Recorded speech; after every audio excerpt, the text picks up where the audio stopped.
right, good evening, everybody. Before we dive into it, I want to pass along that Councillor Singh sends his regrets. He is in a government education course up in Edmonton. He can't be with us this evening, but he is nevertheless working this week. And yeah, let's dive into it. We need the adoption of the agenda. Item 2A, can I get a motion to move the agenda? Councillor McDonald. I so move. Conversation, seeing none, all in favor? Carried unanimously. And then we also need, by the way, because we recently passed the updated procedural bylaw, next would be this consent agenda, but there's nothing in there this evening. I'm sure you guys all went over this last week. But yeah, that brings us to the next item, which is the adoption of the previous minutes. Can I get a motion for that?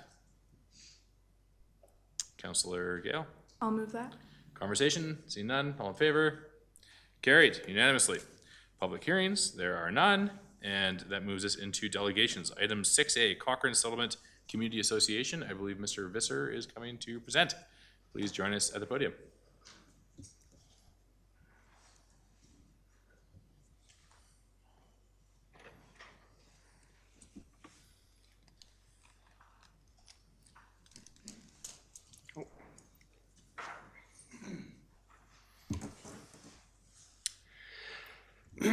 Thank you, Mayor and Council, for meeting with us here today.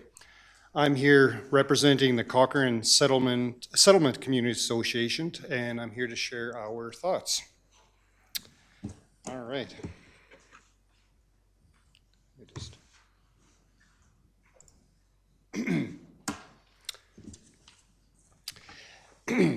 Based on community discussions in the East End, the Community Association currently does not support residential housing on this site. The issue is the town is considering building, the ex-RCMP site on federal lands. Our stance is that the Community Association strongly opposes this residential development, and we are currently advocating for this site to be repurposed for community or commercial amenities that benefits all of Cochrane rather than just forcing housing into an unsuitable lot. From group discussions, several themes have emerged. The strongest and most, and these are the strongest and most widely supported directions. Number one being community space, affordable seniors housing with conditions, incubator space, green space, things like a splash park were considered, performing arts space, and First Nations community space. These reflect the desires for amenities that strengthen the East End, support local families, create community and youth opportunities for seniors and small businesses. Residents have also expressed concerns that locating low-income housing and affordable housing in a site that is has known challenges, infrastructure challenges, that these infrastructure challenges reinforce stigmas of inequity. The community does not oppose affordable housing, but does not believe that this site meets the standards for safety, livability, or fairness that residents expect for a housing development. Long story short, would you want to live there?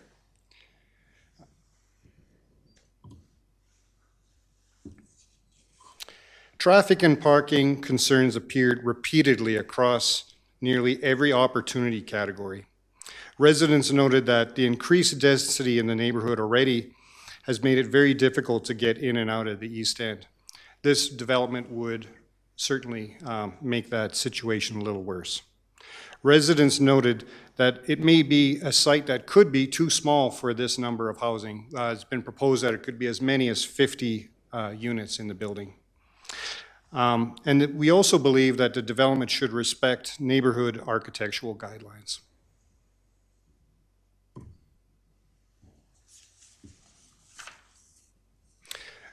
We believe that the current restrictions being offered to the town of Cochrane do not align with what the citizens of the East End are telling us. The $600,000 demolition cost to the town of Cochrane would be a large burden, and we believe the investment is not required. The preferred option would be to have a private investor come forward, and the town could perhaps change the zoning to direct control, which would give the town the ability to direct how the property could potentially be developed.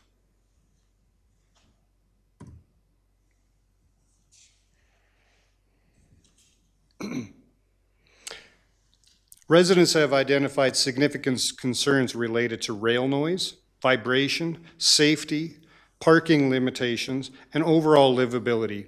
We believe that these issues make it unsuitable to live. Unsuitable to live.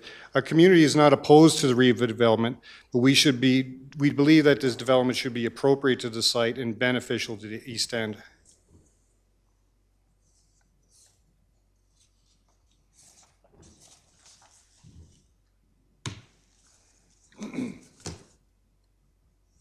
We also believe the RCMP site currently aligns with the Cochrane's DTARP strategy, a plan to promote the downtown core.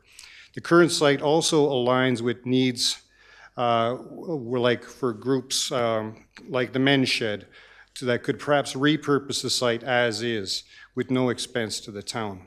Things to consider.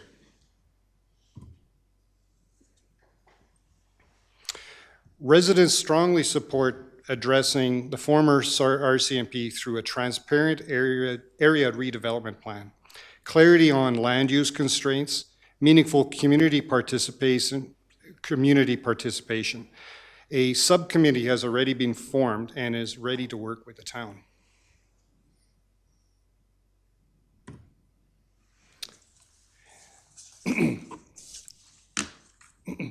In closing, residents strongly support the need for addressing the RCMP site through a transparent area redevelopment plan and clarity on land use constraints, meaningful community participation.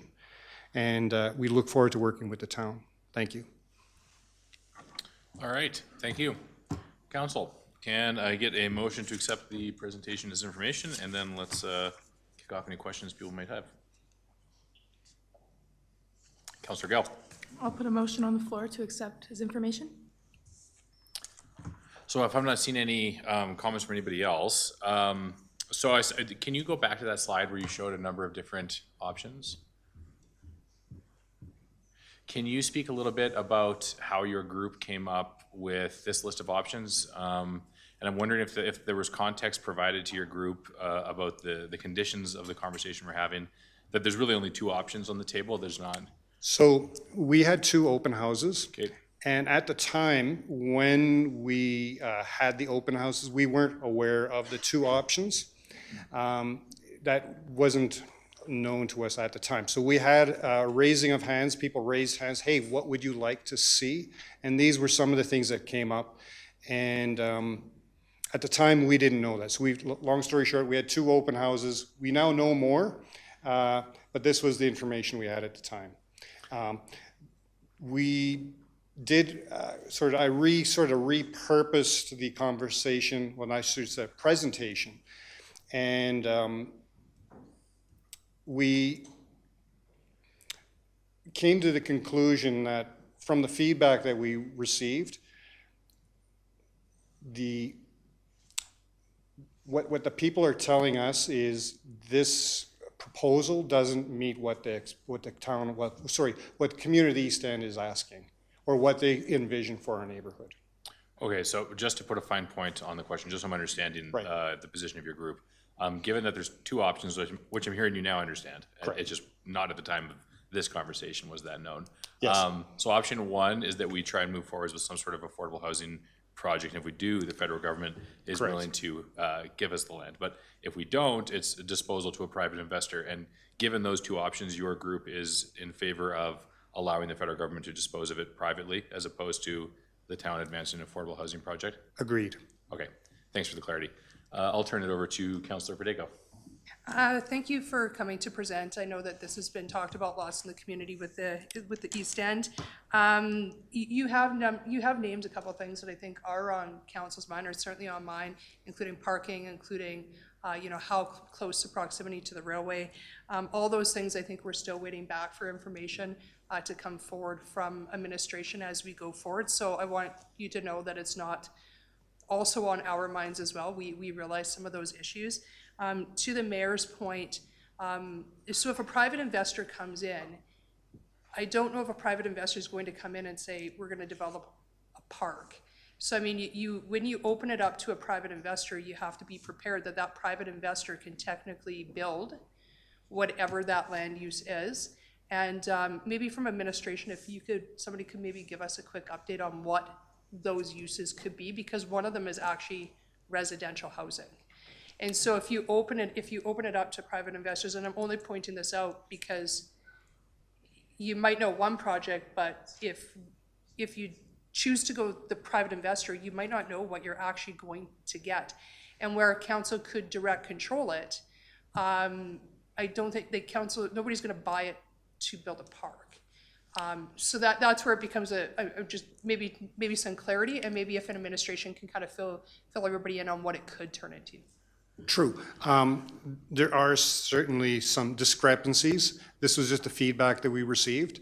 I wouldn't think a park would be feasible either, considering the costs. But this is, say, hey, what would you like to see in your neighborhood? And this was the feedback we received. Okay, as long as, yeah, I just wanted to make sure that you and everybody else kind of understood that point, just because I didn't want to want there to be any false expectation of maybe somebody thinking that. I understand. And I believe Mr. Hubble wanted to provide some clarity. Through the chair to Councillor Patio, we're just pulling that up right now. We'll try to get it in a timely fashion here, but we didn't have it up and ready immediately. Okay, Perfect. Let's go to, you done? Let's go to Councillor Gale, and then we'll come back. Thank you for the presentation. I just have a couple questions. First off, roughly how many residents, I'm just curious how many were surveyed in this? We had 2 open houses with approximately 100 people in total. Okay, nice. My second question is, I noticed the second one says affordable or seniors housing with conditions. So I'm wondering what those conditions may be or what they are. Right. The conditions was that they wanted to have people that were local. Yeah, so local seniors. Yeah. From my understanding, I'm pretty sure it would have to be local for the folks who are on the waiting list. So Okay. just for information, it would have to be local residents, but those are my 2 questions for now. Thank you. Councillor Federico? Maybe one last question. I know engagement is a big part of this project, and I'm sure maybe the East End probably felt, maybe the community probably felt a little left out, maybe as the conversation first started. I'm just wondering, would it be helpful to have, another open house of any kind? Maybe from administration, is there any more engagement that's going to be done that the East End could possibly give that feedback to, just so that the whole community knows? Right. Well, let's just take it one question at a time. So let's start with that, and then we'll Yes, come back to your and I'm information. still working on the land use bylaw. I'll get it shortly. But in regards to 2 things, so the seniors or local residents. So typically with any affordable housing project, especially if the municipality is investing, you do have a residential guideline.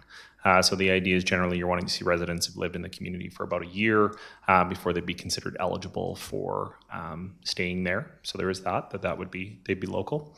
And then secondly is that so this invite went out just today, actually. So apologies, folks, if you haven't seen it yet. But me and you were chatting about doing just that, having the East End community have an opportunity to chat with us more about the project and answer those questions directly, because I think there's a lot of different things the community have. So we sent it out. Just waiting to confirm, because we want to make sure it works for the community. But we're looking at tentatively March 31st, 5:30 to 7 p.m. At the station, where myself and our housing strategist, Gina, would be there. So anyone from the East End, we'd love to welcome you there to have that further conversation and ensure that we can, hear from the community and ensure that those types of questions, concerns, and, things like parking and how it fits with the community are things that we can build into our request of interest. So definitely something that we would be doing ongoing throughout this as well. Okay. Was that everything you needed, Councillor Federico? Okay. Councillor McDonald? I want to say thank you to everyone from the East End. I am so impressed at how organized you are. I think it's wonderful. Igor brought up an interesting question I have for admin, and I've seen this in the community as well. Is there any possibility when we're working with the federal government on the RCMP building that a group could refurbish it, renovate it? Because that was in the presentation tonight. I've seen the comments online, so just curious what the official stance on that is. So administration have a comment? Yeah, Knott? so through the mayor to Councillor McDonald, not something that we have asked. I think the primary part and kind of is important in this is the priority around the number of units. So I think even a refurbish, we could explore it, but I think it would probably be costly considering the age of the building. And I'm not sure how many units we would get out of it from that perspective. But, we can definitely explore and see that option and chat with them too. But I feel just from what I know about that building, it wouldn't really amount to a project I would say like substantial number of units that they might be looking for. And for other social purposes, though, the men's shed was mentioned tonight, using the RCMP building for a different purpose. I've also seen talk of a homelessness shelter at the community level, ideas people are floating. So I understand that the offer from the federal government is housing or nothing, but I just kind of wanted to say it out loud in the public realm that there is conversation about leaving the building as is and using it for other really great social impact pieces. But I don't think that that's being offered to us. Is that correct? Correct. That would have to be a private purchase at the full price of the land, and then the building could be repurposed. But for the purposes of if we were to look at receiving this land through the program at a discounted rate, it's primarily tied to the social outcomes, i.e. number of units, in particular affordable housing units. Right. Of note, I'm not presenting tonight, so my apologies, but something that's useful with this conversation. Their federal government, we did ask them about possibility of commercial floor, less units, but then we would have to see that more of those units were affordable. So it really would just depend on what that's looking like. The big piece, though, is the commercial space would need to be a social benefit. And so, again, this would be in the circumstances with like the FCSS homestead, the social benefit is that we're in that spot. So it gets a little more complicated about who would occupy that space. But we're continuing to explore that, and we'll have more information for councils moving forward. Sure. Okay. Mr. Hubble, I think you want to jump in? Yes, Mayor.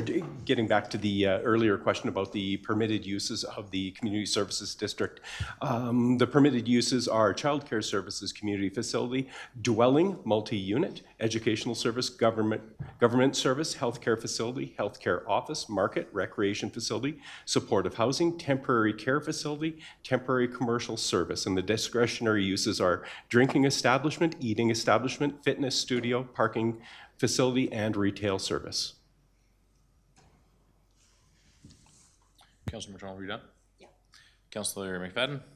Yes, thank you. I just wanted to echo my thanks to the community for coming out. The East End Community Settlement has long been known as the strongest advocacy group in the community, so I'm not surprised to see you here today. And I did have a couple of questions. A lot of the questions that I had top of mind, my colleagues have asked. And one, though, and I appreciate the Community Association trying to be part of the solution in recommending and identifying that a new area redevelopment plan is well past due. I can't find it right now, but I think that plan is 20 plus years old.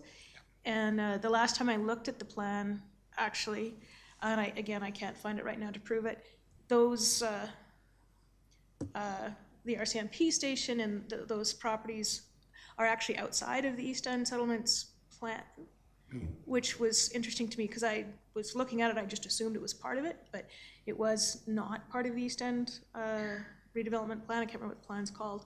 So that was interesting to me. But I think the question I have for administration is, like, we do need an East End redevelopment plan. The one we're currently operating with is, like I said, probably over 20 years old for sure.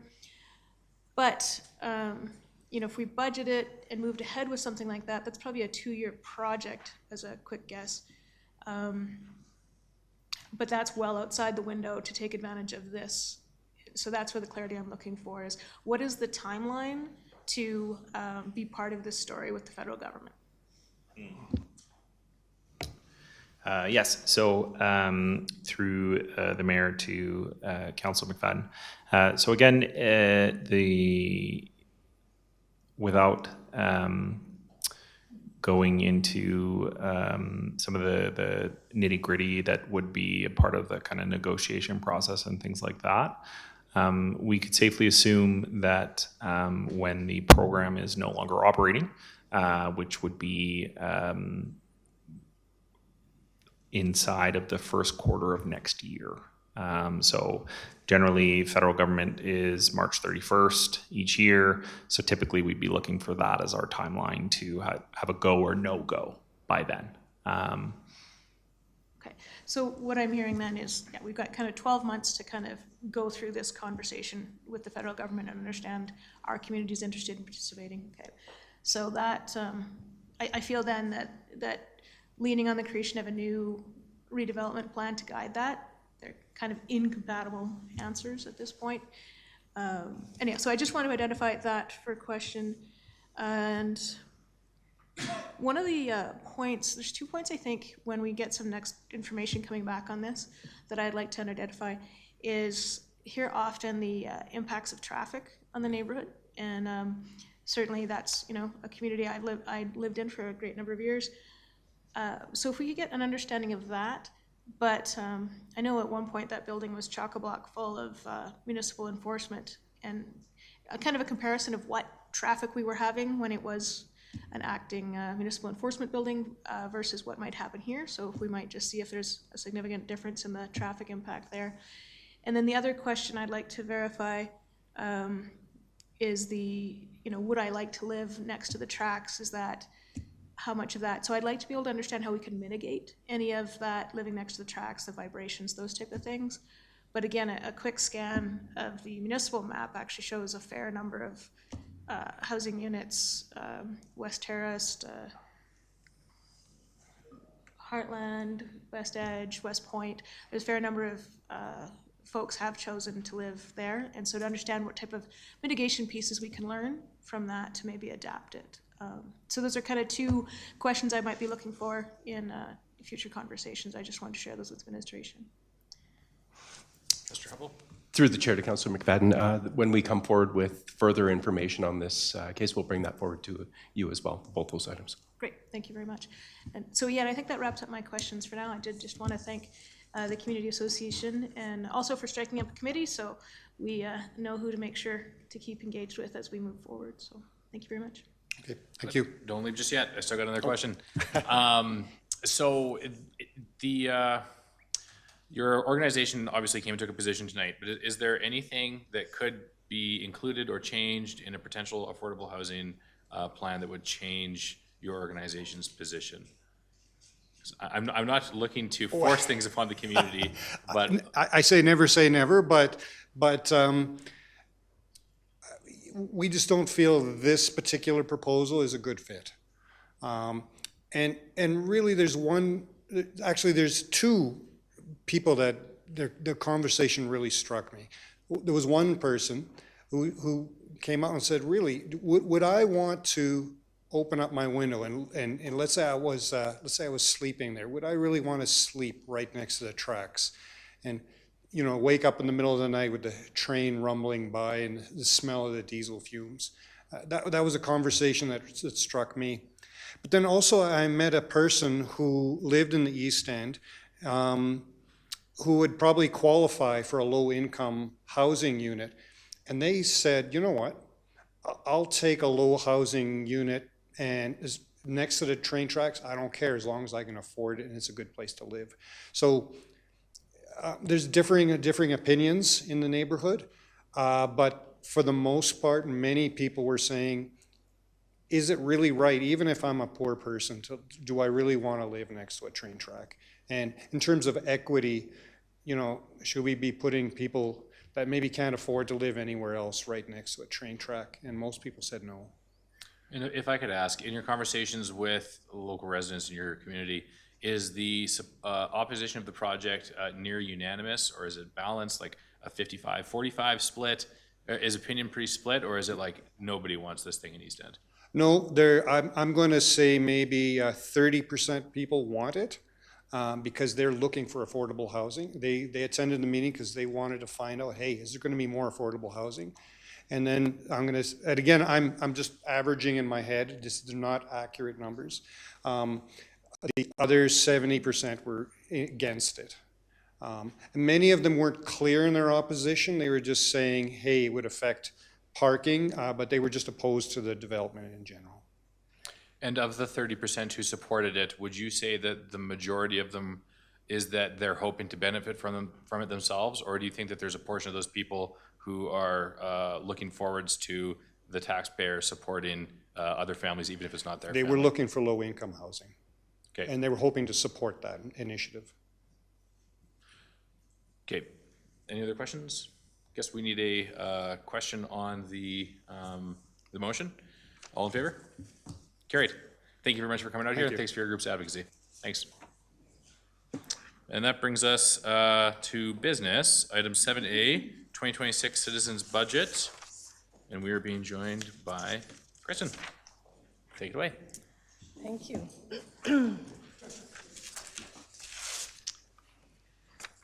Good evening, Mayor Nagel and members of council.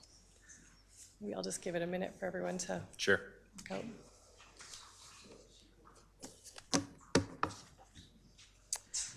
I am pleased to be here with you this evening to share the first edition of Cochrane's first Citizens Budget Book. I'm especially pleased to be joined by Miss Natalie Turville tonight. She is the Senior Communications Advisor with our team, and she led the development of this new publication on behalf of our organization. I believe that this document demonstrates administration's ongoing commitment to continuing to enhance our budget communication and engagement, and I'm really excited to share it with you tonight. So the Citizens Budget was developed to complement the full budget book by offering a concise, accessible overview of the town's 2026 budget. It is designed to highlight the information that residents most want to explore, how the budget is built, how funding is allocated, and what priorities, services, and projects are planned for the coming year. Through plain language, visual design, and easy-to-follow formatting, the publication supports enhanced civic literacy. The Citizens Budget was designed to make key elements of the budget process more visible and accessible. It shows how the budget is developed, how property tax dollars are allocated, and the services, projects, and investments that will be delivered in 2026. The goal of the publication is to help residents connect the budget process to the day-to-day services and long-term priorities that will shape our community.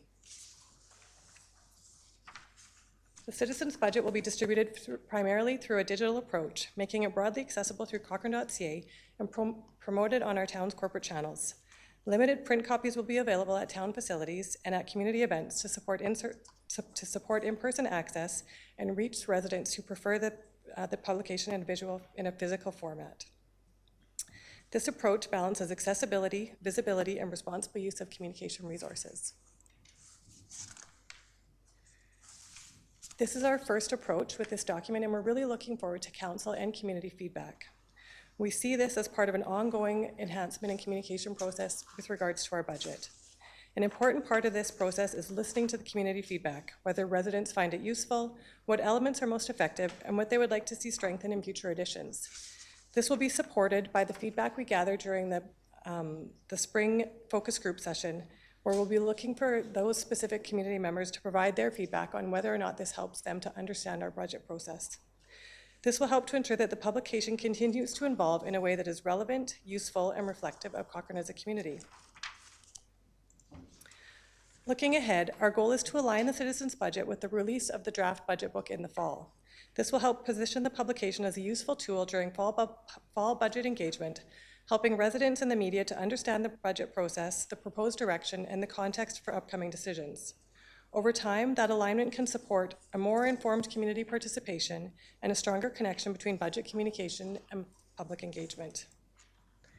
We would welcome council's feedback and any questions you may have. Yeah, council, can I get a motion to begin the conversation? Councillor McFadden. I move the recommended action that we receive the 2026 citizens budget request as information. And yeah, just some quick feedback. I mean, I'm always in favor of any of the steps we can take to improving our citizen literacy. Wow, not a good sign. And yeah, so some great thoughts. I like the plain language of it. And I do see that about 70% of it is information that we wouldn't expect to change year to year. This is just the information about, what a municipal budget looks like and what the process is. So that was fairly clear. Some of the feedback, though, I did have on on the pieces that might change. The property tax receipt, I really liked how that was laid out, and I appreciate it. But I do wonder for future additions, if we might move the property tax information to the front of it, and I think that tells a story by itself, and just also that maybe break something out on the provincial education total, if we can provide some information on how that requisition comes about. And I have to admit, I couldn't clearly articulate, we gather that money for the province based on their requisition. We pass the money back to them, but I actually have to say that I couldn't articulate how the province determines how that's then redistributed back to the province. But if we could just have a section on, but perhaps like a breakout section, both the provincial education total, and I think maybe a really great shout out to the Rocky View Foundation. I don't think people really realize what a great organization that is, and having been a volunteer on their boards a time or two, how tight and responsible they are with their budgets while serving our seniors' housing needs. So if we could just expand on those in the future iterations. And what it means for the average home, I thought that was really well done. And then just on the last page, again, maybe we put this at the front as opposed to the back. But on the last page, your voice matters, ways to stay involved. I really like the QR code before I forget.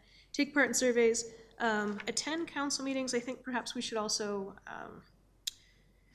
attending's fun, but it's easier to participate online. Maybe talk to the ability to watch council meetings and maybe provide the QR code to make that an easier adventure. But overall, I just have minor tweaks to this. Again, I really appreciate the work that went into it. It's nice and clean, and I just would, next iteration, perhaps lay it out a little bit differently. But I think it's a great step. So thank you to you and your team for the work. Thank you for the feedback. Councillor Patio? I too like the simplified version, especially for people that just want to take a quick look. But I just wanted more for the public's knowledge that it's not going to replace the fact that people can still go on and do a deep dive into the budget if that's truly what they want to do. Absolutely. The full budget will be posted on our website. Perfect. Thank you. That's the only question I had. Yeah, I think this is fantastic. One of the things I'd like to see in the future, once we've done our strategic planning process and we have an updated strategic plan, can we make sure that this document in the future really tightly aligns with the priorities, and so we can connect the dots, as much as possible between this is what we're investing in and this is what we're delivering now and in the long run. And then is there any opportunity to update this before it goes out, or is this is the final version for this year and any feedback is just for next year? Thank you for the question, Mayor Nagel. Yes, the goal is that we are making any enhancements to next year's document, which our goal would be to bring forward in this year with the fall 2027 draft budget. Okay. Could we try and align that conversation with the final and ultimate adoption of the updated strategic plan? Absolutely. Because I think this is one of the critical communication pieces as to how the budget aligns with our strat plan. Okay, great. That's it for me. Councillor McDonald? I love the infographics. I think it's really, really easy to read. So everything that's in here, I'm a big fan of, but I hoped for more. So for next year's version, as a reader, if I was thinking I was opening the citizens' budget, I would be expecting more numbers. And I know that I think this is meant to link to the full budget, but I would expect maybe a revenue breakdown of where our revenue sources come from and what the total is, some broad expenses categories and what the total is, how we balance those two things, just in a really simplified, easy to read way. That's what what was missing for me. But I really appreciate that this to me feels like how a budget is made and what goes into creating a budget. So I hope that our residents really appreciate that. But yeah, I would love to see a little bit more detail for next year. Absolutely, thank you for the feedback. No one else? All right, thank you. Perfect, thank you. Look forward to showing this to people. Thanks. Thank you. We had to call the question. All in favor of accepting as information? That's the motion, right? Carried unanimously. And next up on the agenda is 7B, utility rate review. Please take it away, gentlemen.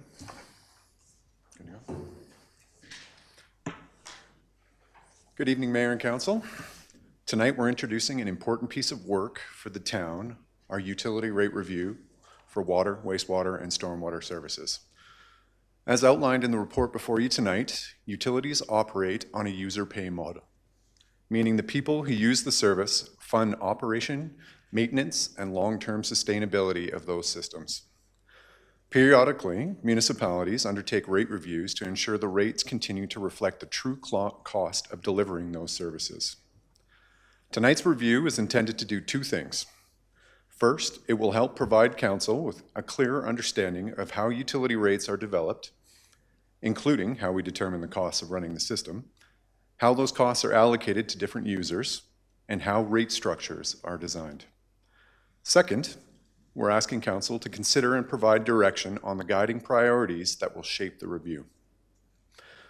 These priorities, things like transparency, fairness, financial sustainability, and conservation, will help ensure that the analysis reflects both industry best practices and council strategic direction.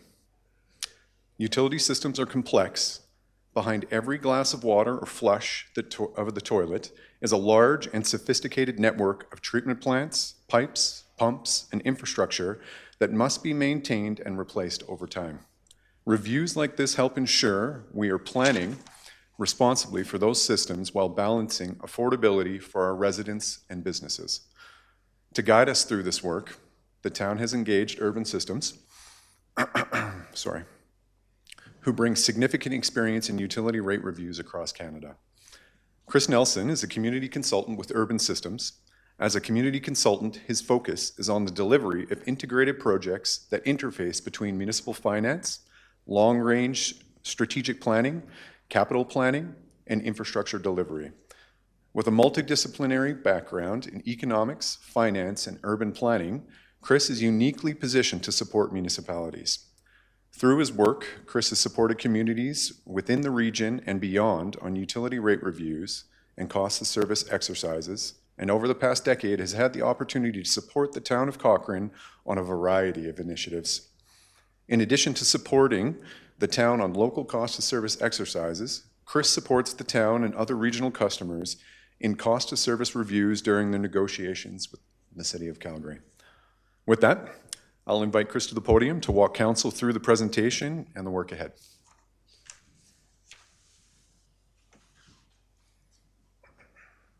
Good evening, mayors, member of council. Thank you, Sean, for the nice introduction. I appreciate the opportunity tonight to walk council through the utility rate review, the scope overall, and what we're looking to do for next steps here. So the presentation is really divided into two key pieces. We want to start with just a little bit of, make sure we're starting from the same spot with what a utility rate review really is, and that's, the language we're using here is a rate setting process. What's the process you go through to establish rates and recommend rates to council moving forward? And the second piece is, what does that look like for Cochrane in the 2026 for utility rate review? What does the schedule look like? What are the key milestones? What are the key touch points for council? And what are some things that we're currently exploring and some observations that we're seeing with your current utility rates? So we talk about the rate setting process.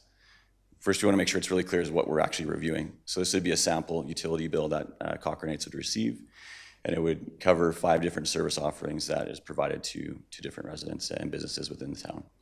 The ones that we're looking at are water, sewer, and stormwater. And so the other services that are provided within utilities, we're not looking at those ones. We're looking at the 3 ones that are listed there. Why review rates? I mean, this is something I think communities want to be doing every few years to make sure that they're accurate. Utility rates aren't static. This is a very dynamic process. Things are evolving all the time, and so it's important that you're looking at these again every few years to make sure that they're lining up. Through our utility rate review, there's a number of assumptions that need to be made, a number of projections that need to be made, and we'll talk about that through the presentation. We're going to be looking at a 10-year outlook for the town of Cochrane through this work. Obviously, as you're making those projections, you want to be truing that up as much as possible to make sure that's aligning with your assumptions, and if it's not, how do you tweak that and get back on course? The other piece is changing priorities. Obviously, as councils change, as the community grows and evolves, your priorities might change. And your utility rate should really follow that and be tied to those priorities that the council and the community are setting. The change in users, so obviously as your community grows, you might have non-residential users that show up that perhaps have different behaviors of usage, or your residential users are adjusting over time. And Cochrane's experienced that. Your residential users are becoming more and more efficient with water use over time, and so obviously you want to make sure that's reflected in your utility rates over time as well, and your projections and assumptions. And the last piece I think just to highlight is you're always gathering new information, and the town's done a lot of work in this space through master planning, through asset renewal work, and so as you get that updated information, you want to be bringing that into your forecasts and your utility rates over time. And so the better information you have, obviously, the better you can project and make assumptions for the future. Another key piece as to why you want to update your rates regularly is there's just changing trends that you want to be thinking about. And I won't go through all of these, and a lot of these, though, are very much related to Cochrane's context, but these are trends that were provided by the American Water Works Association, which is kind of the foremost association for rate setting, and a number of other things related to water in communities. But they do this, provide some general trends, and obviously a lot of communities right now are struggling with resource, water specifically, and access to that. Obviously being in a closed basin in this region, that's a very, very much top of mind, and how do you think about water and allocating that appropriately. System reinvestment, so asset renewal, growing challenge for communities across North America. Obviously we see that within our own region and obviously locally here. And so thinking about how you do that best over time is important.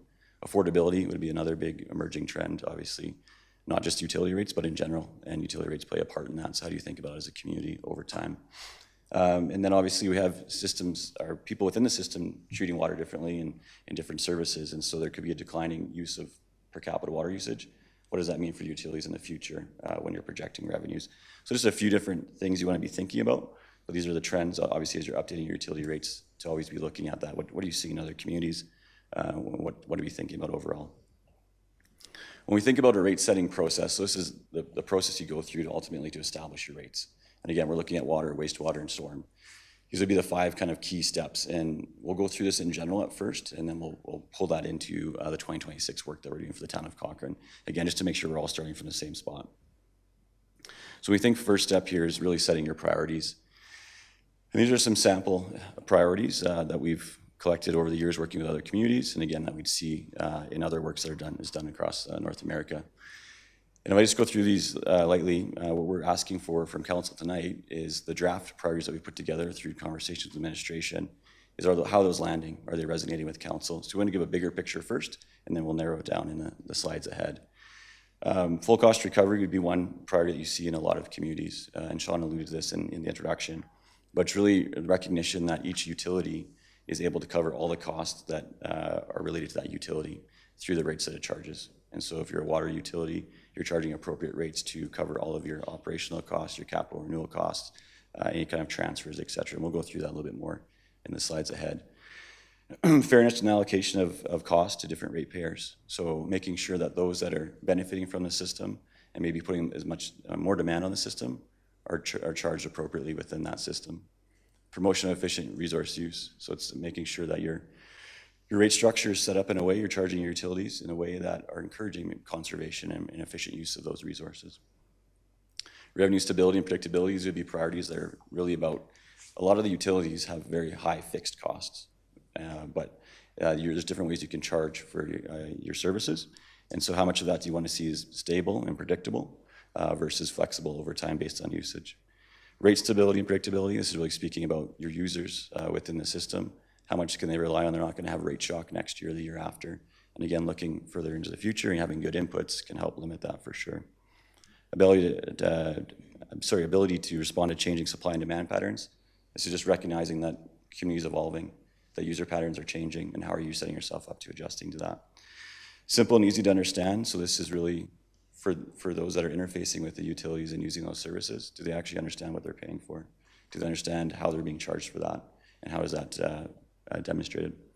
Simple to administer, so obviously there's always this fine balance, this dynamic tension between trying to make it as fair and equitable as possible, but not leading too much into that's so complicated and costing so much to administer that defeats the purpose. Defendable, so obviously this is tied to many of these things, but are you able to defend as council and the community administration of how the rates are being charged to different customers within the system? And then avoidance of undue discrimination within the rates. So again, making sure that those are defendable and equitable, and you can defend that as you're communicating to the community. So these are some example priorities that other communities have leaned on. We have, again, some draft ones that we'll share with you as we get through the slide deck here. The second piece in the rate setting process is revenue requirements. This is a fairly heavy lift, but this is the intent here is to determine how much revenue is needed from each utility to deliver the services that are desired. And so you're looking at a number of different pieces, and we'll go through that in the next slide. But through this scope of work, we're going to be doing this independently for each utility, water, wastewater, and stormwater, looking at what the revenue requirements are for each of those utilities. Within your revenue requirements, there's 5 buckets, generally. And we look at operations and maintenance. So this is, what does it cost to operate and maintain the utility? So what are the day-to-day costs to keep the lights on, to run the pumps, to maintain the service lines, whatever it might be, and make sure that level of service is sustained over time. So the transfers to the town. So there's services typically within municipal utilities. There's services that the greater entity of the municipality is providing to the utilities that are a benefit. For example, finance, human resources, GIS, whatever it might be. There's a number of those services that are provided. So it's looking at what should that transfer be to the bigger organization to reflect full cost recovery for the utilities and what it costs to actually deliver those services. Stabilization reserves, those are also referred to sometimes operating reserves.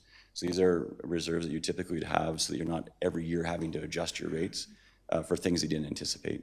So if there was a rainy season and you less revenue on the water side, for example, or if your expenses went up on some of the other utilities, you have some reserve and some buffer there so you can maintain some of those adjustments year over year. And there's ways to go about determining what that ought to look like potentially. And then the other pieces are related to capital. So new capital, this would be speaking to new investments in the system that might help you with redundancy, resiliency, might allow for higher fire flow, whatever it might be for the different utilities, but these would be new capital items. And then a big piece within utility revenue requirements is the asset renewal. So of all the assets that you own, how much of those are coming due on an annual basis, or what's that forecast look like in the future? And how much should you be putting away today, perhaps, versus handling in the future? Once you have your priority set, you've done your revenue requirements to understand what it costs to operate these utilities in the short and long term, then it's taking those revenues that you need and allocating them to the different customers. And so this is something that we're going to do for each of the different utilities. And then it's looking at how you allocate that to the different customer classes. So residential, non-residential, irrigation, for example, from a water perspective. And we've simplified this, but this is generally the steps that you would take. You would take those costs, revenue requirements that are within each utility, and this is a water example, and you would functionalize them. So it's saying for all the different functions to run your water utility, where do those costs land? And so how much of that's administrative costs? How much of that is treatment costs? How much of that's related to distribution, moving the water to customers in their houses, for example? And you come up with these different totals within the functionalization of that. Then you take those costs and then you apply it. What's the driver of those costs? Is it the volume of water that's being used on a daily basis? Is it the peak demand that happens, perhaps in July and August? Or is it the number of customers that are within your system?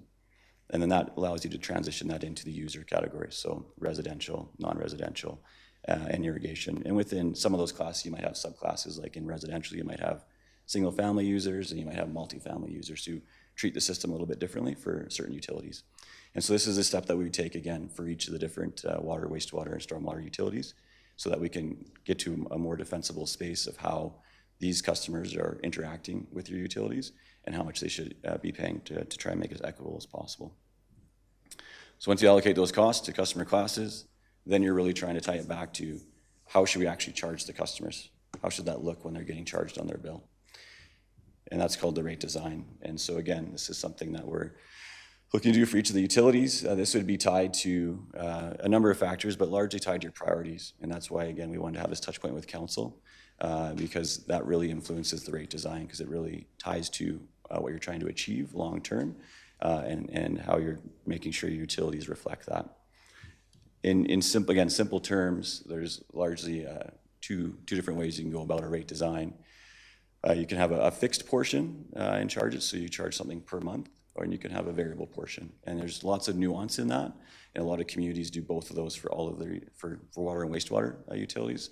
Storm is typically fixed in this region, but that's a longer conversation of how you can take that. But the key here is that there's a lot of different variations of how you can go about this, and we should tie it to your priorities and what you're trying to achieve as a community.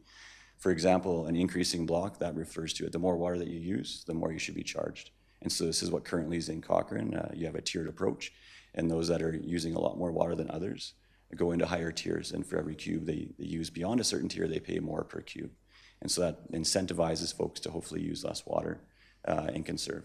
And so again, if that's your objective, that would be an approach to do for that. You also have a fixed portion on your water, wastewater side of things as well. And so again, there's different ways to play with those, but it's important that you set those objectives, your priorities, and then you try and tie your rate design back to that. And then obviously that plays through in your utility rates. The last piece is rate setting and forecasting. And this is really just about looking beyond the current year. Best practices would say you could probably have a pretty good handle on the next 5 years, plus or minus.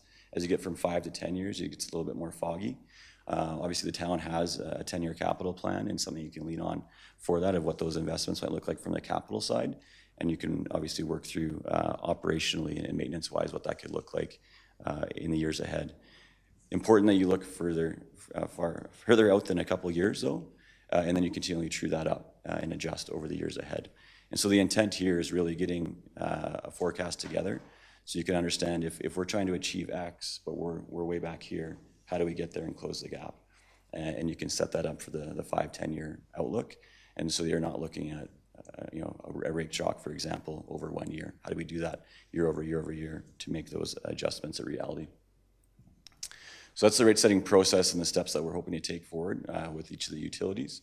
And again, council will be brought into those touch points along the way. We wanted to spend some time, though, on the 2026 update, what that looks like for milestone schedule, and then some of the key focus areas. And so there's a number of steps here, and obviously it ties to what I was just mentioning. We've obviously kicked off the project, and we're into it now with some draft priorities we want to share with council tonight and get some feedback on, and then tweak those as necessary. We're largely complete the revenue requirements and the cost service analysis. So there's a few pieces there that we're rounding the edges on and making sure that we have all the right information to plug into those. And then rolling into April and May, we'll be working through the rate design options and trying to tie those back to the priorities that we hear from council and making sure that we're showing that alignment. With all the intent here from a scheduling perspective is to have rate setting and forecasting modeling complete before the summer break so that council is able to see where this is headed, what it looks like, and the recommendations to the work that's being completed, so that you're in a good spot for the 2027 budget process and those adjustments to the rates that might come with that. So we tie it back to the work that we're doing now, understanding, I guess, the overall approach. The first step that we take in these exercises is looking at work that's already been completed. So what's the policy work that's been completed by council and community? Obviously, Envision Cochrane was a big exercise that Cochrane completed a couple of years ago. Within that document, the municipal development plan, it captures a number of things related to financial objectives as well as servicing overall for the community. And so there was a number of touch points in here that we thought were really valuable to call out that would also helped us develop these draft priorities that we wanted to test with council tonight. So the first one on the top left there that we've got outlined, full cost accounting. So this really ties to the full cost accounting for each utility in the sense of making sure you're not only thinking about the short term, but you're thinking about the long term. As you're thinking about what rates should be, we're not thinking only about the operations and maintenance of today, but what it costs to replace every asset that's coming on and any other investments that are required to make sure you're sustaining your service delivery over time. The second box there, it's on the kind of middle left, data-informed decision-making was another piece that called out in the strategy. This really speaks to just going through this kind of exercise, identifying what the revenue requirements are, going through the cost allocation, and understanding how the different users are using the system and how you can allocate those costs appropriately, but having good data to back that up and inform that decision-making. Maximizing infrastructure resiliency, quality, and service levels. This ties to a number of those pieces that we talked about earlier in the example priorities. Obviously, the resiliency of a system talks to investment in that system, making sure that you're sustaining that quality over time. And that's, again, looking over a longer term than just year to year. And so that's a big piece of this utility rate review. Water conservation, obviously self-explanatory in a sense, but water conservation being a key piece within the MDP. Obviously, the utilities should follow that in the sense of how the rate design is structured to encourage conservation of water. Servicing, or sorry, I'll just skip to the last one because the safety and reliability speaks to the resiliency that we already spoke to. Servicing is reasonably priced and accessible to all community members. So obviously affordability, again, is something to consider. And as we go through this work, having that in mind of how that could look and how that can look over time as this rolls out. Another key piece, the priorities that when we look back at work that Cochrane's done, and something I think Cochrane should be really proud of, is water conservation. Since 2007, Cochrane has reduced the amount of daily water use by almost 40%, which is pretty significant. The graph in the bottom left is a graph from some work that was done through the region in 2025, and it shows, this is Cochrane's per capita usage. But there was some work done in 2025 by AECOM with the regional board, and it did a poll of all the different demands within the region, and Cochrane was on the lower end of that. The median was about 165 liters per capita per day for residential users, whereas Cochrane was at 153 liters per capita a day. And so it's not significantly lower, but lower than the median and on the lower end in the region.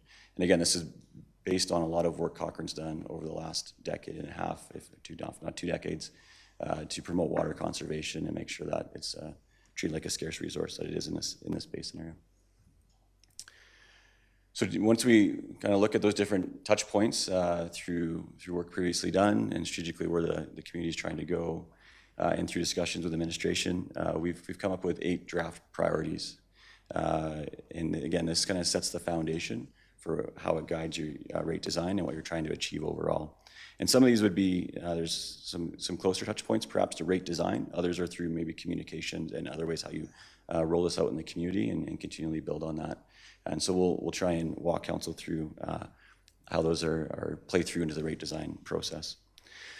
The first one, governance and strategic alignment. This is talking about consistency between the rate structure, so how your rates are charged to our customers at the end of the day, and your strategic objectives and financial policies. So again, trying to show that line of sight between what you're trying to achieve as a community overall, what your priorities are financially as a community, and how the utilities support that. And so making sure that those are closely connected. Public understanding. So this is really tied to the public understands the underlying cost drivers, rationale of how rates are set, and have a clear understanding of their monthly charges and how they are connected to service delivery. So as, again, customers get their bill, do they understand why they're paying what they are? And that's easily understood. Transparency, and this is tied to defensibility of the rates, so how the rates are established, that you could communicate this within the community, and it's very defensible in the way that it's been set up. Another key piece of this is when you look at this 2 to 3, 4 years from now, could you replicate those rates and have the ability to build off of that in the future, so you're not redoing everything every time that you do a utility rate review. Resiliency and risk management ensures utilities maintain service continuity through identifying, understanding, planning, and responding to potential risks effectively. So this is a lot of forward-looking and planning and identifying perhaps where some of those risks are within your utilities and taking steps to mitigate those over time. The last 4 draft priorities were full cost recovery. So a rate structure that fully recovers the cost of service, capturing direct utility expenses, departmental overheads, those would be the transfers I spoke about earlier, and administrative support and long-term capital needs. So again, this is looking at all of those costs that require the utility to sustain itself over time. Revenue stability, so provide a stable revenue stream to meet the financial obligations of the utilities. As I mentioned, most costs related to utilities are fixed costs. And so having a stability of revenue coming in from your customers is really important. How far you go with that, though, obviously can create some tension for other objectives that you might be trying to achieve, which is the next one, promotes conservation. So rate design encourages efficient water use and discourages wasteful consumption in alignment with Cochrane's environmental and sustainable objectives. And so there's a bit of a dynamic tension between revenue stability and water conservation. If you have a tiered approach, that tends to lead to more conservation, but your revenue isn't as stable as user patterns might change.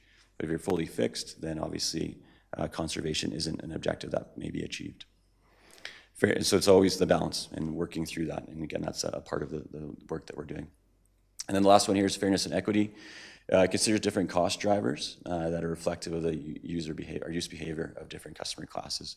So again, those that are putting most demand on the system, that are putting more costs on the system, should be paying for that. And so the fairness and equity is reflective of that, trying to allocate those costs appropriately and as well as you can with the information that you have.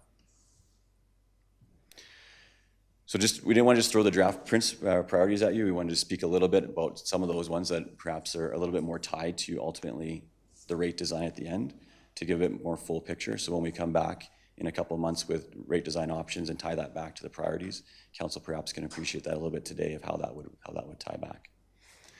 So the resiliency and risk management priority, really this is about identification of risks. And so where this would play through typically for utility is your revenue requirements reflective of some of the studies, the analysis, the work that you have to do to make sure you can identify those risks. And then ultimately, if the risks are mitigated through capital investments and those kind of things, that would show up in your revenue requirements down the road. And so that would be something to think about within your priorities. The full cost recovery, again, this is recognition of all the costs the utility requires to sustain itself.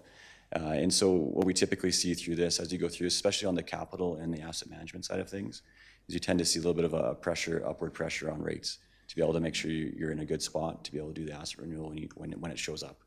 And so again, we're not there yet with Cochrane, but as we get there, there'll be a piece to think about as we think about full cost recovery. When you're thinking long term, there tends to be a bit of pressure on the rates. Revenue stability, this is again making sure that you have enough revenue to meet the needs of today. And you're going to have fluctuations along the way, but making sure that you're as comfortable as possible with that. So this is really the tension between the fixed versus the variable in the rate design, and how much you go with a fixed versus variable charge to create stability, but also achieve, again, other objectives like conservation. For promoting conservation, this is really about reducing peak demand. And this shows up, in June, July, August, September, largely due to outside water usage. And it puts a lot of strain on the assets. All of your assets are typically designed for peak demand. And so if you can bring the peak down, that can obviously reduce the requirements of those services that are being delivered, of the infrastructure being delivered. And so this, typically, what we see here is to do this, users within the system as residential users that tend to put the most demand on the peak side. And so it's coming up with a rate design that helps to reduce that peak usage and or discourage it. And the last one, fairness and equity, it's again trying to allocate costs fairly to those within the system. And this impacts users very differently within the system. As we get through this work, we'll be able to understand perhaps where some of that misalignment is currently, and how you'd adjust some of those buckets to the customer classes.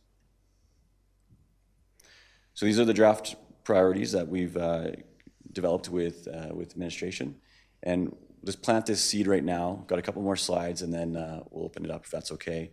But we want to see if these are resonating, the ones that we just walked through. How do these land? Are there things there that you think are missing that we're not considering yet or not showing here anyways? We'll appreciate that feedback tonight. And so if I can just finish the next few slides, and we'll jump back to this slide at the end. So just wanted to share with council the areas that we're currently exploring, and we're into this now, but obviously we mentioned the revenue requirements, the 5 different areas. There's a number of different things here to highlight, but under operations and maintenance, I think the key piece here that we're working through with operations team is over the next 10 years, what are we seeing for assets that are coming online? And that might impact your operations and maintenance.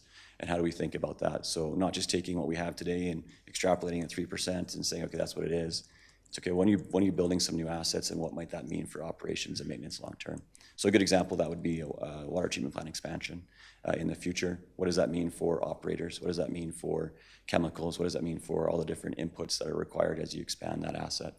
And going through that work with the operations team. Another big piece for Cochrane is you dispose of your wastewater through the City of Calgary. And so we're going through that process right now. As Sean mentioned, we're negotiating with the City of Calgary. Every 4 years, the town will go through this with all the other regional customers.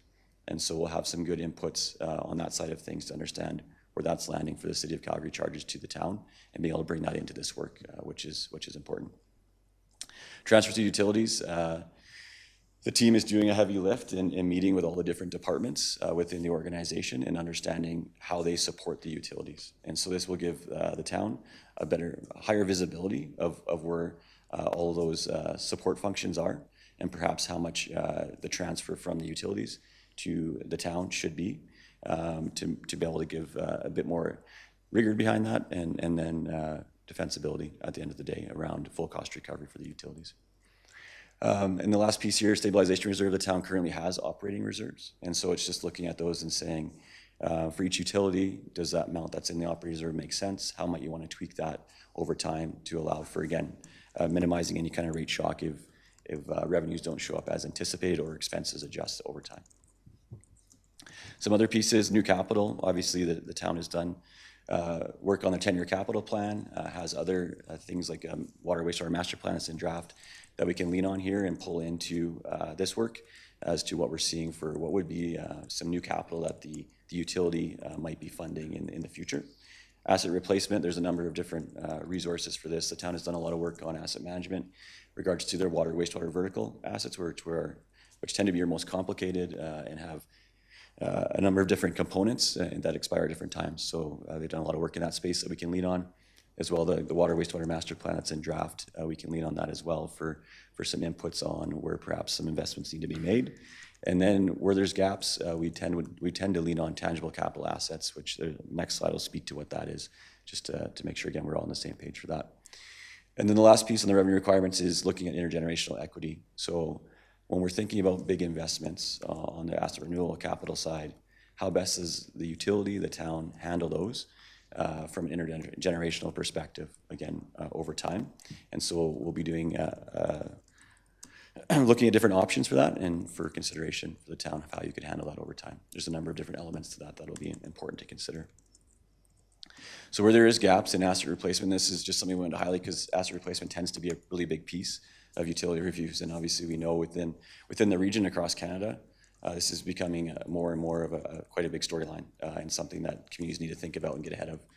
But where there are gaps, tangible capital assets would be your financial records as assets are built. They're logged at a certain cost at that point in time, and then they're given a life cycle length. And so we use a simple example. If you were to build a sewer pipe last year and it cost $400,000, and material says it can last for 75 years, the amount it depreciates per year is just over $5,000. And so that's what would show up on your tangible capital assets, would be the initial $400,000, and every year you're depreciating $5,000. But we know in 75 years, in the year 2100, that pipe's not going to be $400,000 to replace. So the tricky part with this stuff is, what should we be assuming we have to put away today to replace that in 2100, which seems crazy to say that number, but there's going to be assets this year, next year that are expiring that are under the same approach. And so there's different studies that have been done that give you kind of rule of thumbs that you can maybe be using. But this is something that we'll have to lean into a little bit, where we're seeing some of those gaps where you don't have tangible information that's on the ground today, and you have just the financial records that we have to lean on. So AWA and BCWA have looked at this, and typically it's around the 150 to 200% mark. We've done some work in the region, and we've actually landed in the middle at 175% with some assets that we looked at. Again, it depends on the asset categories, but what this is trying to communicate is what numbers are on the financial records isn't what it's going to cost you in the future. And so we have to take that into consideration and make sure that how you're putting money away to your reserves is reflective of that future cost. Other areas of exploration, so again, we're going to go through the cost allocation, looking at each of the different utilities, looking at the different cost drivers and how those should be distributed to different customer classes. And this is, critically important, again, for transparency and defensibility and making sure your utilities are equitable as possible. The current rate design, this is, again, simple graphics trying to show how you currently have your utilities set up. This is for water. On the left side, that's residential, and this is for your single-family, self-contained units. And so they have a fixed charge component, so every month you'll pay a fixed charge, and every month you'll pay a volumetric charge based on how much you use. And there's 3 different tiers that as you cross the threshold, you pay more per cube for the next tier, et cetera. I'm sure, again, council is very familiar with this, as you probably receive those bills and see that. On the non-residential side and multifamily side, you have a fixed charge. It's based on meter size. And again, there's different categories for those meters based on the sizes. And then you have a flat charge that you pay for the volume. So per every cube, you pay the same amount regardless of usage. And that's reflective of kind of usage patterns of those different users. So initial observations of this rate design, it encourages conservation for having the tiers for your volumetric side, especially on those that tend to push the peak demands in the summer months. There's some financial stability built into the rate design with the fixed charges. Fairness and equity, so there's varying rate design that reflect user behavior and patterns. That's positive. You have different rate designs for different users, and so that's reflective, again, of how those users use the system. And then you utilize a meter size to assign fixed costs. So again, this is a way to say your system has to be sized a certain way because of the meters that are showing up and what they could draw from the system. And so if you're a commercial user, you might have a 2-inch size meter, whereas if you're a residential house, you might have a 5/8 meter, much smaller ability to draw water at a certain time, at any one time. And so that's a way to, again, to try and make it more equitable for those types of users within your system. For wastewater, similar in a number of senses, but a little bit of nuance. The residential, again, self-contained, single-family side of things, you have a fixed charge, and then all of your volumetric charges on a flat rate per cube, and this is reflective of how tied to City of Calgary and how they charge you coming back in. For non-residential, you have a fixed charge, but it's based on meter size, similar to water, and then you have the flat volumetric charge. I think some observations is there is some stability built into the system here with your fixed charge. It's not all based on volume. And then there's fairness and equity built in, again, with the meter sizes, which allows those that on a consistent day-to-day basis can draw more on the system, that they're paying a bit more based on that. And then last one, stormwater. You have a water account. If you have a water account, then you pay a stormwater utility fee every month. And it's just a fixed charge. Obviously, there's some stability to that because it's a fixed charge. It's not going to change month to month. The fairness and equity part, this doesn't align with how the system's used. So if you're in a multifamily apartment, you're paying the same fixed charge for stormwater as some of the bigger commercial users in town that might have hundreds of parking stalls, that obviously stormwater would have a bigger implication on the system during a rain event. And so things to consider as we go through the rate design and try and tie that back again to the principles, but those are some initial observations. Last slide here, just to highlight future touch points that we're planning for. So obviously we're at the rate setting priorities piece right now tonight with council, but as we get through the revenue requirements, cost of service analysis, the rate design analysis options, we'd like to have a touch point with council. We're anticipating that in the next couple of months, that we'll be able to come forward and share the results from the revenue requirements, what we're seeing of how those costs could be allocated, and then how the rate design options align with your priorities that we're talking about tonight. And then following that, a subsequent touch point a month or two later, where we'd be sharing the rates and the forecasting for the utilities. Again, the intent here is to try and complete this all before summer break, so you're in a good position to utilize this as you desire for the rate setting, or sorry, for the budget process in 2027. So with that, thank you for the time. Appreciate your time tonight and open for any questions. But I'll jump back to that priority slide, just if we want to jump there as well. All right, great. Councillor Wilson has been chomping at the bit to get in the conversation. Take it away, Councillor Wilson. Sure am. Yeah, thanks, Sean and Chris. I like how we always talk about from this department the true cost of services recovery model, way we go about things. I'm a big proponent of that. The one portion of your draft priorities there that catches my attention is the resiliency and risk management piece.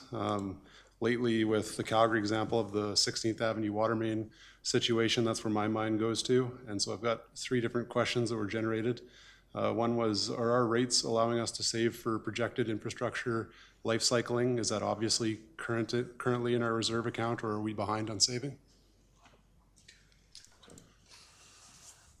So through the chair to Councillor Wilson, at this point in time, I can't give you a fair assessment of whether or not we are capturing enough money, but that's why we're running through this process so that we can capture the right amount of money to make the system resilient.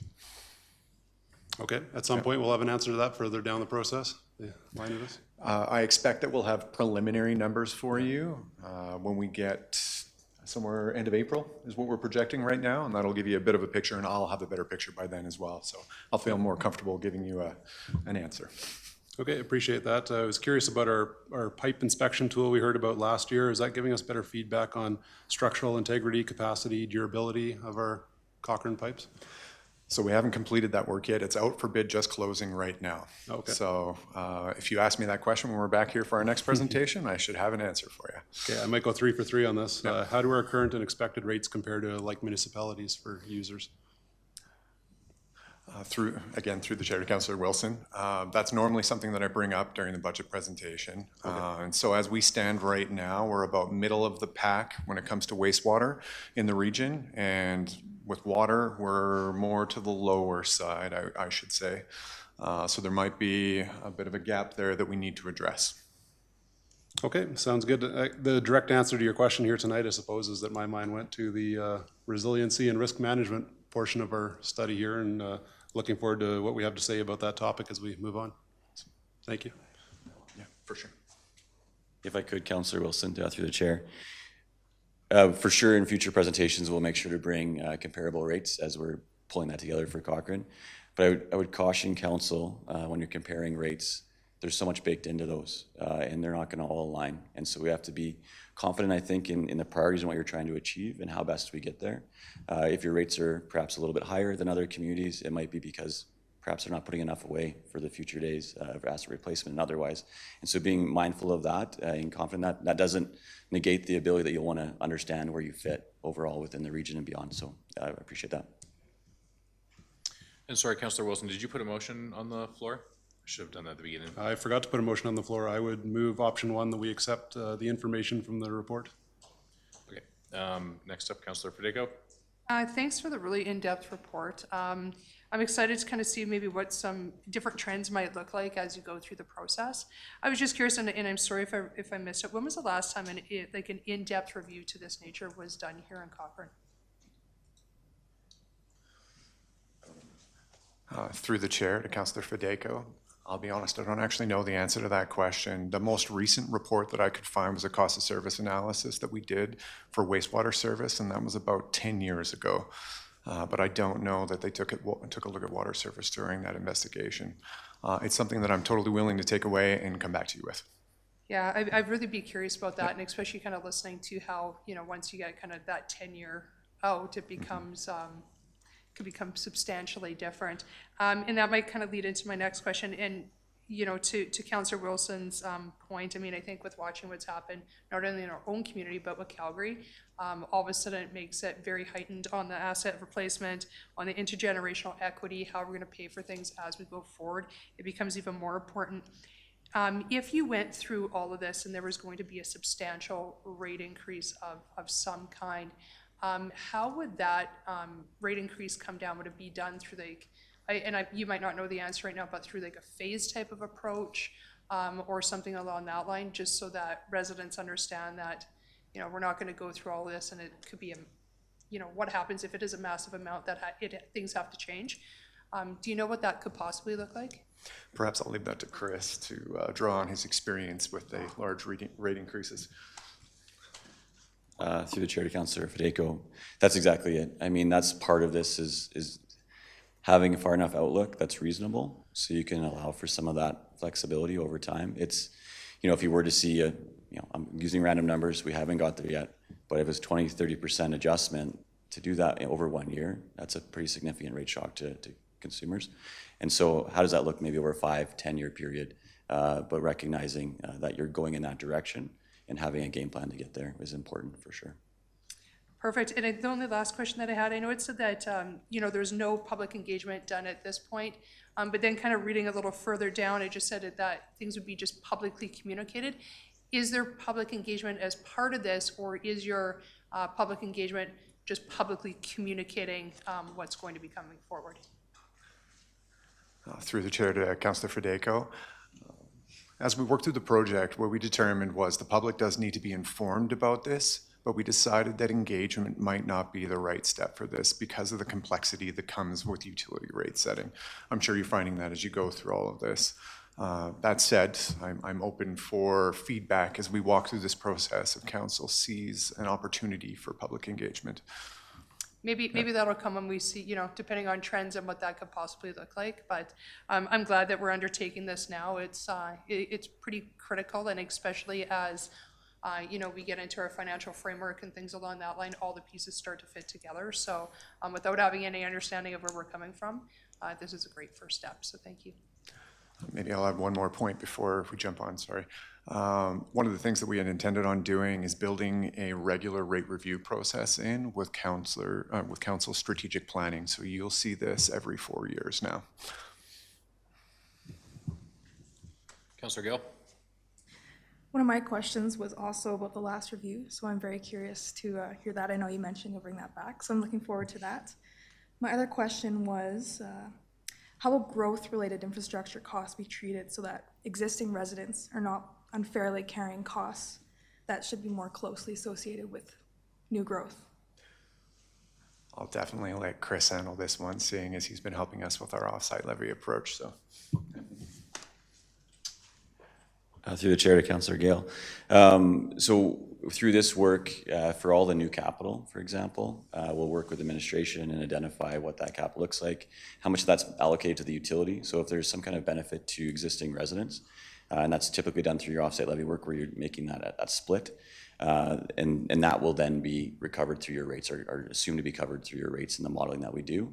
Anything that's required to be funded through the offsite levy or funded by developers, that's not considered through this utility rate review in the sense of new capital. The other piece that's tied to that is when you bring on new capital and it's committed or contributed to the town, we need to recognize that you have more assets coming in every year. And so what we want to do through our modeling, or what we do, is capture those new assets. So you have so many more pipes coming on every year. You have so many more ponds coming on every so many years. And with that will come operations and maintenance. And so that's something that the utility rate review would consider for sure. That was all. Thank you. Councillor McFadden?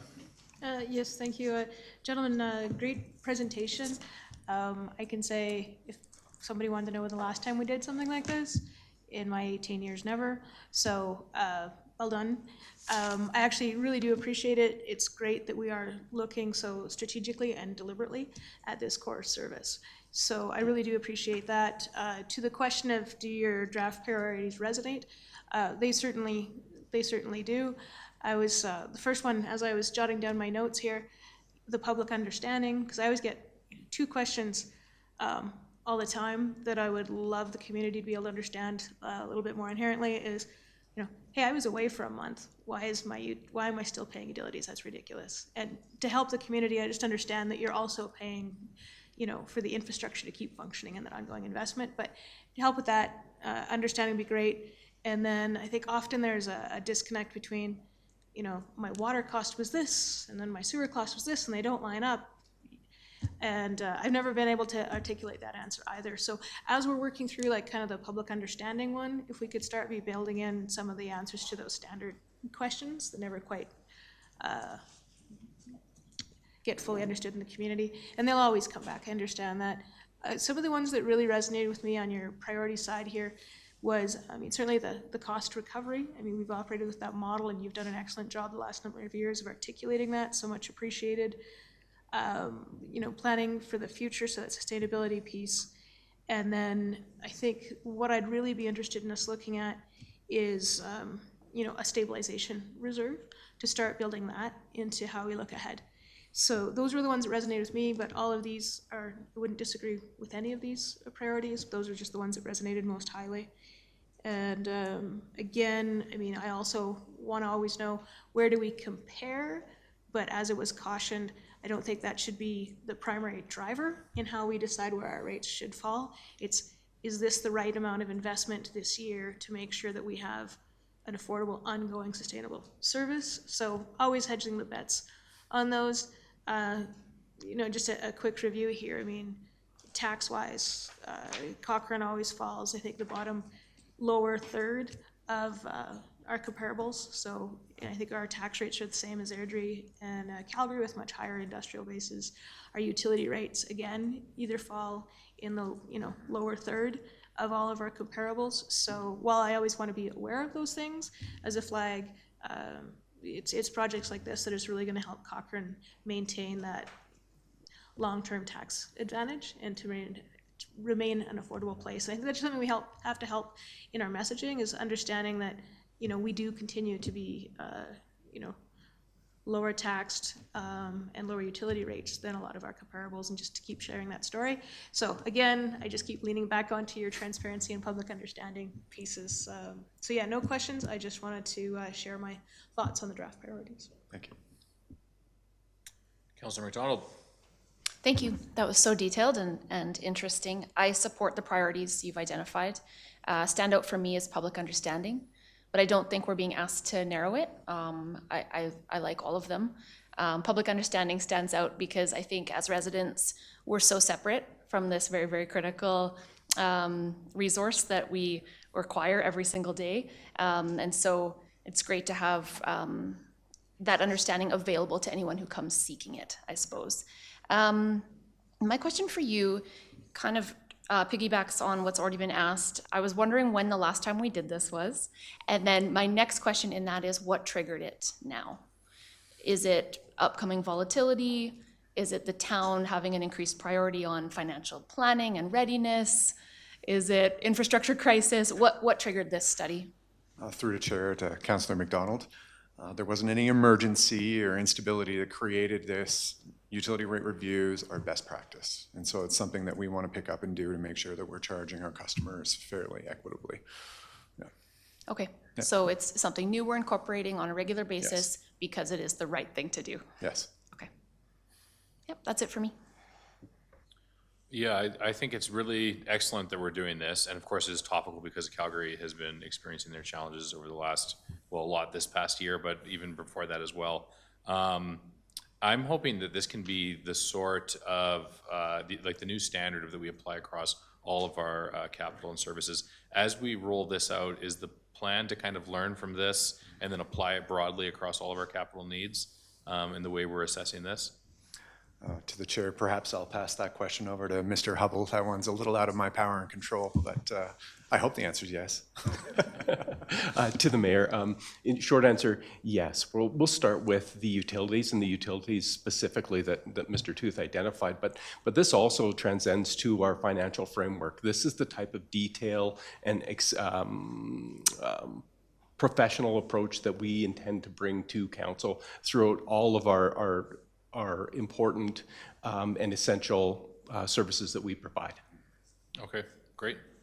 Yeah, and as it's been alluded to by a number of people, but it's crazy that we haven't done this in the past 18 years that Councillor McFadden's been here. But at the same time, the town has grown a lot over that time, and there used to be a small town way of doing things. And as we look to become a small city, as we have approved development growth to become, it's time for us to take these conversations more seriously and really advance the level of work that we're doing. And this is a great example of that, and it's really reassuring to see. So thank you. Thank you. Okay, any further conversation? Call the question. All in favor? Carried. Thank you. All right, so do we want to take a quick 10-minute break before the next one? Do we expect the next one's going to be lengthy? Oh, it's just a quick one? Okay. I thought it was going to be long. Okay. Was there a second resolution, Mr. Tooth? Well, he had the right resolution. There's only one that we need. Yeah. Okay, let's carry on. Perfect. Bear with me. I have to cough for a second here. Sorry. Been fighting that for a little while. Okay. Thank you. Appreciate it.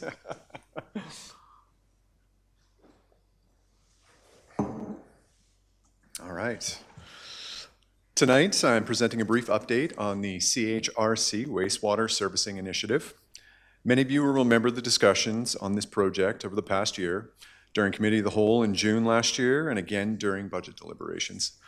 For a few members of Council, this will be familiar information, but we also have some new members, so I'll briefly reconnect the key points before focusing on the current status and the recommendation before Council this evening.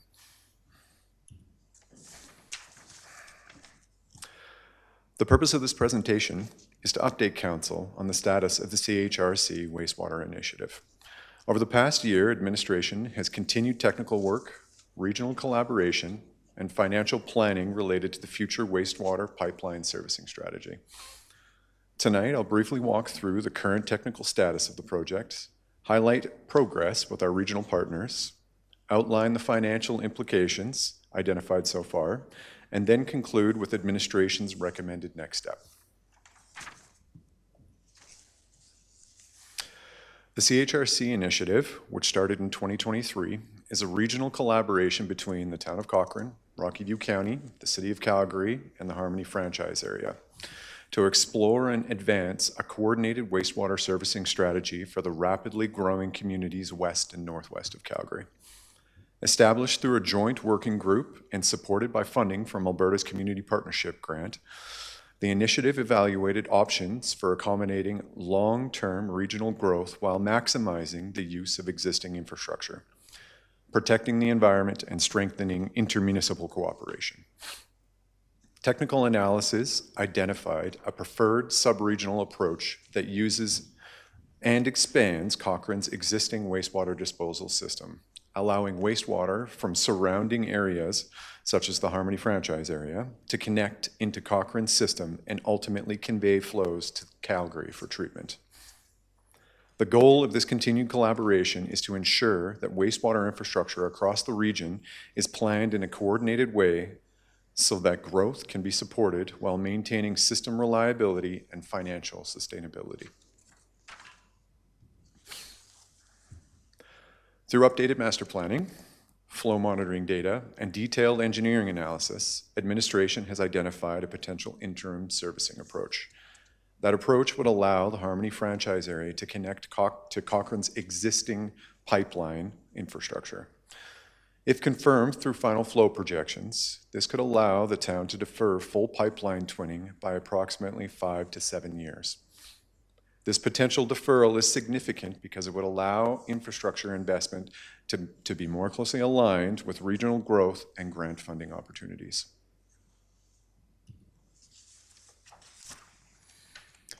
Separate from the regional servicing discussion, engineering analysis also identified a specific infrastructure issue within the existing system. The Calling-Horse Creek siphon is currently operating above its intended pressure limits. Because of that, the section of pipeline needs to be replaced to maintain system reliability and reduce operational risk. Council approved funding for this replacement through the 2026 capital budgeting process. Importantly, this work is required regardless of whether the regional servicing strategy proceeds as proposed. As part of the planning for the siphon replacement, administration is working with Rocky View County to identify a preferred pipeline alignment along Township Road 250 near the Calling-Horse Creek crossing. The objective is to select an alignment that minimizes disruption to existing infrastructure, supports long-term maintenance and access, and accommodates the future installation of the twinned pipeline. The town's intention is to install the replaced siphon and a segment of the future twinned pipeline at the same time. This approach reduces the need for future excavation and allows construction efficiencies to be achieved. Time for financial implications. If the twinning deferral is confirmed, there are several financial implications. First, it allows us additional time for off-site levy reserves to accumulate.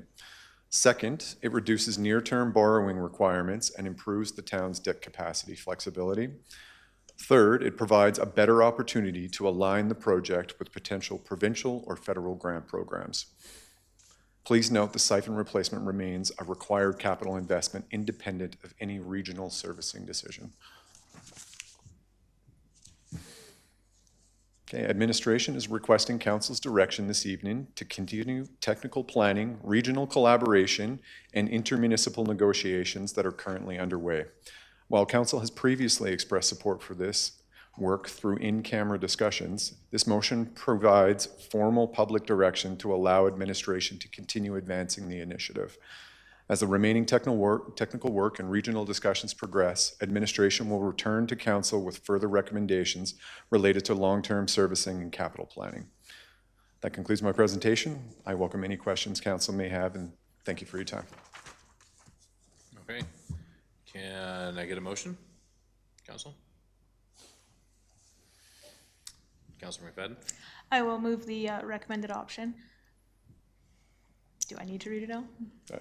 We're good? I'm not sure. So I have a question absent any lights on the council. Or did you have more? Sorry, Councilor McFadden? Go ahead. Okay. The deferral, is that the same deferral that we've always talked about, or is there more information being shared with us here this evening? Yeah, to the chair, that's the same deferral we've been talking about. A lot of this presentation was intended to bring our new councillors up to speed on the conversations that had happened in the past and to gain public support to continue negotiating really with our neighbors. That was the big piece for us because we had continued to talk to council in-camera sessions and did not have public support for this. Okay, and then just for a point of clarification, can you remind us the ballpark figure of money that was deferred and to why this is so significant? Sure. Right now, the phase one twinning, which is really where we have detailed cost estimates for, is projected to cost about $46 million. So Yeah. So 2 libraries, basically. Yeah, okay. Yeah, thanks. Okay, who's flashing? Councillor Wilson? Thanks, Sean. Are you able to elaborate a little more on the offsite levy funding portion of this? We were just talking about that continuing with this project allows us to get it into the planning stages where we can start collecting offsite levies for it, which means we haven't started yet, I believe.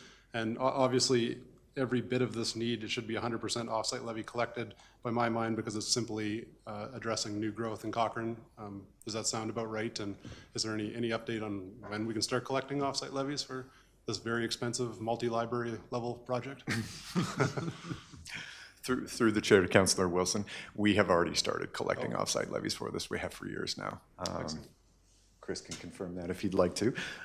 Chris was very instrumental in creating a levy for this. The reason 5 to 7 years is significant for us is because based on current growth, that's about how long we're projecting it will take for us to have the $46 million put away to twin the pipeline. Is there anything more you want to add? Yeah, through the chair to Councillor Wilson, Mr. Tooth's bang on. It's this has been in the levies for some time. It's 100% allocated to growth because it's a twinning of that pipeline. It wouldn't be needed if you weren't growing at all as a community. And there's significant contributions being made. I can't remember exact amount for the levy, but I want to say it's around $70,000 to $80,000 a hectare because it's a massive piece of infrastructure. And so the more you can defer, if you're thinking of 30 to 40 hectares of growth a year that you've been seeing recently, that's pretty significant numbers if you can defer a few more years. Excellent, thank you. And final question was just a bit of a history lesson about, the mayor asked an excellent question about how much money was saved from the deferral of this. What was our original solution, town solution, before we came up with the regional collaboration approach of twinning the pipeline? Originally, I believe we were going to pay for the entire twinning ourselves, was the idea from Cochrane. Just take me back there if you can, Sean. Yeah, for sure. Through the chair to Councillor Wilson. The strategy hasn't necessarily changed from that perspective. Where it's changed is the technical analysis that's gone with it. Previously, when we were taking a look at it, we didn't have detailed flow information that informed our decisions, and we also weren't considering our wastewater storage that we have in Cochrane. That's what's creating the runway for us. We call it attenuation when we're modeling for the wastewater system, and that's what we're using to give us that runway. And obviously, we're achieving some funding help from our Rocky View partners if it's flowing through past Harmony and being used by that subdivision as well. Yes, we are. Part of how we set the rates up, and that's part of what we're actually working through, Chris and I, is a cost of service analysis for this wastewater service as well. We build in a rate of return for infrastructure that we invest in. So this pipeline that we have to replace, the siphon that we have to replace, we are allowed to charge our customers back for the replacement of that pipeline. Okay, great. Thank you for the update. Councillor Gill? I'm curious how connecting Harmony to our current system, does it affect our risk profile? Like, what is our current capacity like? What happens if, let's say, Harmony has more and I'm just curious about our own capacity and whether this affects our risk. Through the chair to Councillor Gale, it's a really good question. Some of the question I will defer until the next time I come to talk to you, because that's part, the impact of our technical analysis that we're working through with EPCOR right now is very big. It plays a huge part in this and how much they're actually going to contribute to the pipeline. It will affect that date range that I've been communicating to council. To address your risk question, there is some risk that will come with an added customer, but no different than the risk that exists with our customers that we have in town, and there's ways for us operationally to mitigate those. Okay, I look forward to hearing the update on that other part, but thank you for the presentation. Sean, would you mind elaborating a little bit more on our current customers? Thanks, Shane. Sorry.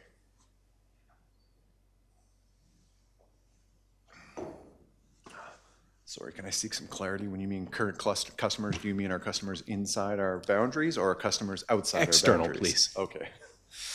So currently, right now, maybe I'll flip back a little bit.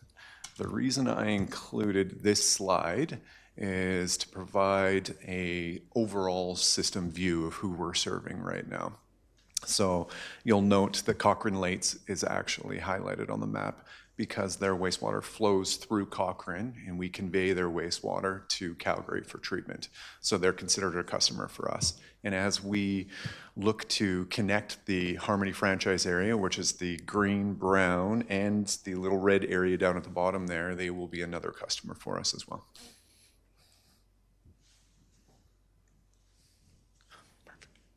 Okay.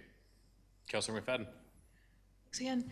So I just wanted to clarify, so the cost of this is $47 million, but that cost is not being paid by the Cochrane taxpayer, it's being paid by revenue connected from the development community in offsite levies. Mm-hmm. So I just don't want the story to get out there that doing this update is costing us an opportunity somewhere. It's not. So I just wanted to clarify that up. And then, and this is, one of our favorite terms is where, growth is playing for growth. This is one of those examples to be celebrated, so that's excellent.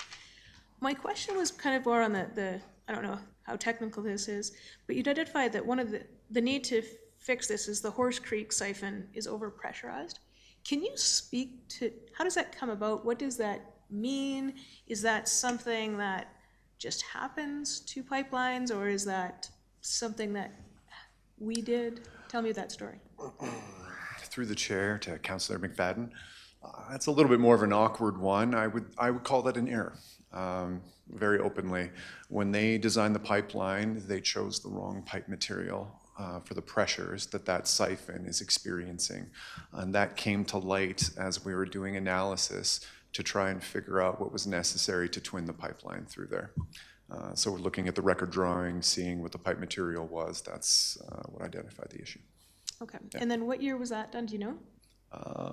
This came to light about 2 years ago. Sorry, the discovery of it did, yeah, I remember it being highlighted. Yeah. Sorry, but when was the pipeline put in? Do you have that number? Well before your time, I know. Well before my time as well. But it's actually Calling Horse, right, not Horse Creek? Chris just rescued me there. It was installed in 1989 by the city of Calgary. Okay, great, 89. So thank you, for that clarity. And sorry, the mayor was clearing up the name of it? And then the location, it's in Rocky View, right? Yeah. Yes, to the chair. It's the purple piece right there, and we have it circled on the pipeline. That's where the siphon is overpressurized. Okay, yeah, I think maybe I heard it wrong. So Calling Horse. Yep. And then my other question is around the pipeline supporting the Cochrane Lakes sewer.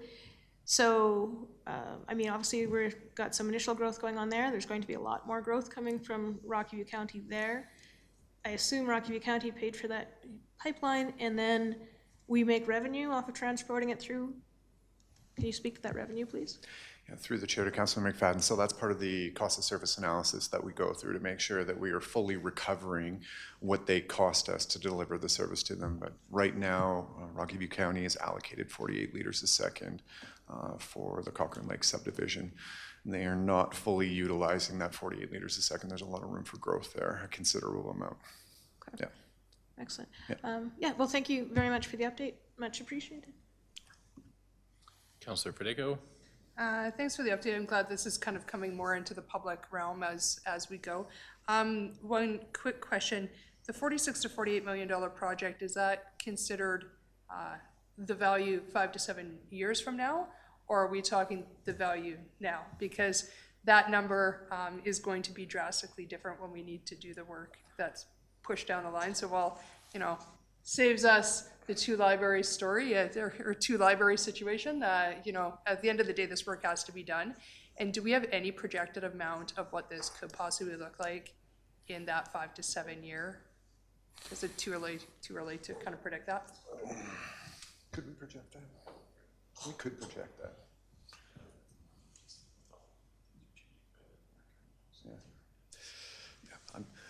Through the chair to Councillor Federico, it's really hard to project that because construction rates have varied so much, especially over the last 5 years, with underground work especially. So it's really hard for me to give you a number. What I was trying to figure out from Chris there is whether or not we might be able to shed some more light on it as we go through the utility rate review, but I'm getting probably not. No, not quite yet. Yeah. Well, and hopefully the grant opportunities come. It sounds like the province is kind of stepping into this place a little bit more. So hopefully we'll get some good news there to kind of offset whatever that future cost might look like. For sure. Councillor McDonald? Thank you for the perfect segue. Airdrie received a significant investment from the province. We were previously denied from a granting perspective. Can you shed any light on why?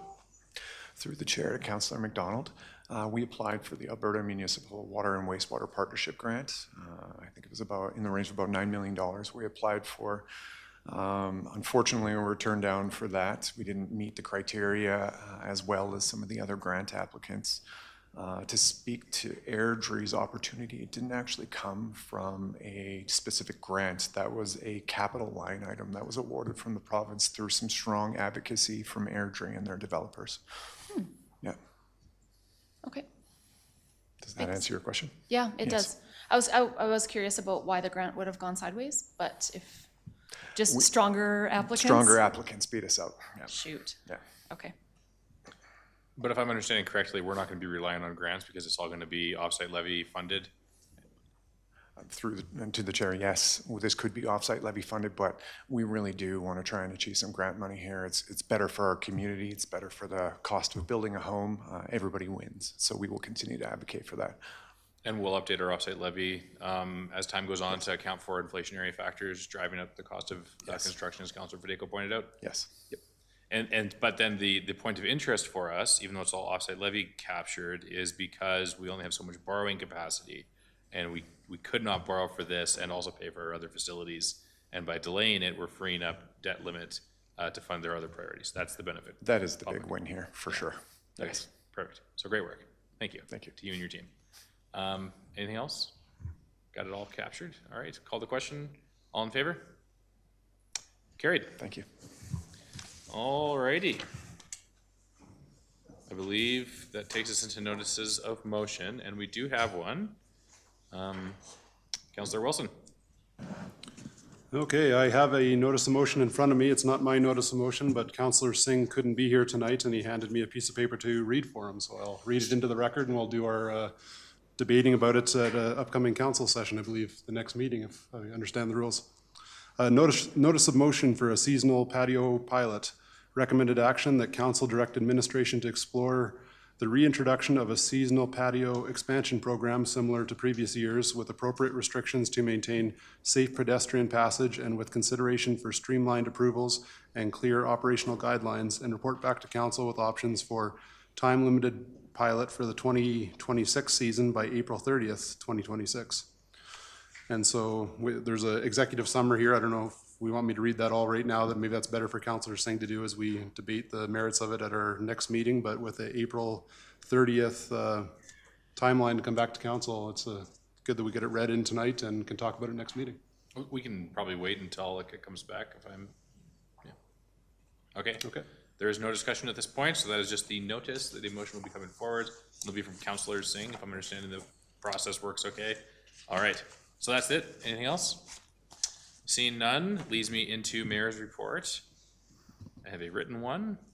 Last week I was away on vacation, so I don't have a ton of new information to report from the past 7 days. However, I did want to go a little bit back in time and officially once again recognize that I was very appreciative that the Alberta government announced 2 major investments in Cochrane's education. Firstly, there was the announcement of the confirmed construction funding of the new K-8 Rivercrest School. And then the next day, the Premier and Minister of Education also announced that they're beginning to plan the new Horse Creek High School near Heritage Hills. And it was also just similarly a big week for education for me because that same week, myself and Councillor Singh went to the Cochrane Christian Academy and we presented to an entire assembly of the school, and we were on the hot seat for 30 minutes taking questions from the floor. I was worried it was going to go far more sideways than it did, taking questions from several hundred children, but we managed okay. And then after that, we did more of a higher level casual conversation in the library with the grade 7s, and we talked more in depth about the issues. And those students raised quite a number of really interesting ideas and concerns. I actually expected that they were going to mostly talk about things like recreation, the skate park, I don't know, Tim Hortons and buses. I don't know what kids like, but they actually talked a lot about traffic and traffic control. They are all local traffic experts. They know all the lights that we need to fix and all the speed limits that we need to change. And I invited all of them to bring their wonderful ideas to a council meeting to present to us. And I told them about Mr. Belzy's class that came during the last term. And so we may or may not end up having a class from the Cochrane Christian Academy come and present to us here. And in addition to that, in that last week, I had some other meetings. I met with mid-sized mayors caucus, discussing the issues facing Alberta. And the one thing I really gleaned from that is there was a lot of disappointed municipalities during the provincial budget, and we were very fortunate to have not one but 2 announcements to point to in the budget. And then I had some follow-up meetings on our strategic planning process as well as the ongoing economic development plan. And we'll have updates on both of those for the public in the weeks ahead. Any questions about the mayor's report? Seeing none, call the question. Somebody make the motion to accept it, please. Councillor McFadden, all in favor? Carried. That takes us to council reports. Any council reports this evening? Councillor McFadden. Yeah, thank you very much. It's been a fun week, actually. I just wanted to highlight that I attended the Bow Meadows Community Association, so thanks to my colleague for extending that invite. And it was a really great chat with that group. A lot of the topics around was the new discussions around the new community association in terms of reference and how they might fit into that. So they were just getting some feedback from their community association at their AGM. And some of the feedback I got from them, and I promised to pass on, was that it would be great to get some community information added to the Cochrane app, so that if you're looking for your community association, you could maybe get it on the app. If there's an easier way to get community relevant news, so, their community specifically. I shared that the mayor had advocated if we can help them with their volunteer recruitment, and they thought that would be great. And into that piece, I think there was maybe 12 people at their AGM. They have one of the smaller community associations. And so some of the conversations around the struggle that any volunteer group has is that the same core group is delivering a lot of services, and after a while you get burnt out, and how do you, pass that on, and how do you find new community members to kind of step up. So some conversations around that, but how could we share the news of the community association, what they're doing, the opportunity to volunteer there, those type of conversations that we had. I provided a broader update to a lot of the questions they had. And one of the things that was identified is, as we were talking about the community association new terms of reference, was that they're like, well, for $500, we'd have to provide all of these things. Not sure that it's worth the amount of effort to go through it. And so we had a bit of a talk, because initially it was kind of said, hey, you've got to share your business plan in order to qualify for this. But we talked it out, and once it was kind of understood that it's more just kind of like, let us know your activities, and so they were showing me kind of their monthly calendar for the next year, and I said, it's just that times 3 is really all you have to share with it to participate here. One of the things I did say I would advocate on behalf of their community association and the others is if we could look at in this year increasing that grant funding from 500 to 1,000. I think that 500 number is not enough to cover off the $2 million liability event insurance, and they were making the trade-off of like, we don't really have that much money. You know, I don't think we want to pay for the $2 million liability, which is a risk that's going on the volunteers, and it's not a fair ask. So I might bring that to a notice of motion, or maybe we can adjust it when we talk about the community association terms of reference in the future. So that was great to get out and talk to the community association directly. And I'm going to get the name wrong, but I did attend the immigrant services talk on Saturday. And it was great just to see a full room and all the different services there. But as always with everything in Cochrane, I'm always so impressed about the quality of people that we have stepping up to make a difference in our community. A shout out to our protective services team. We had one of our peace officers had stopped in to kind of just be there and participate. So it was just great to see that broader engagement. And then Councillor Patio was there, and Councillor Singh, myself. Did I miss when you weren't able to make it? And what else? There's a third thing. But yeah, it's been a great week, and so glad to be able to participate in getting back out and seeing the community. And it feels like winter is almost saying goodbye, so it makes it a little bit easier to engage with everybody. So that's my quick report. So thank you very much. All right, any questions for Councillor McFadden? Councillor Patio? Yeah, we did attend the newcomers event for Cochrane Immigrant Services, and I have to agree, I was pretty amazed at the amount of different groups and organizations that sat around that table. It was, I think I was at one of the first ones in 2016, so it's growing incredibly over time. So I was at that. I just actually completed in the past week, I now have my complete certificate in IEP2 for public participation. So I've done fundamentals, design, and methods, and it was a great course for learning different methods of public engagement and how to put it all together. This week coming up, it sounds like it's going to be a busy week. There's a few of us that are going to see the grade 6 students at Fireside School, and we might be able to come back with something when it comes to energy, because they're going to be doing the Shark Tank, where they're going to pitch their energy source as well as their models. So we are the judges, so who knows what we'll learn from the grade 6 students. It's pretty exciting. And then it's a busy, this is always my busy committee week, because I fall into library, CPC, and then it leads into CSHO. And the only other thing I wanted to mention, because I think this is such a great initiative for so many of our organizations, and I believe it's the town's first time doing it, they're having a volunteer fair in April. And so this is for organizations or nonprofits to really look for additional members to join boards or other volunteer opportunities. And I hope that so many times I get asked by members of the public, like, how can I be involved? They really don't know where to be involved. Please come to this, because this will really outline some of your opportunities that exist in our community. So I'm very thankful that the town is choosing to put this on. Any conversation? I have a question. The Fireside School, when was that? Thursday, March 19th, 11 till 12:30.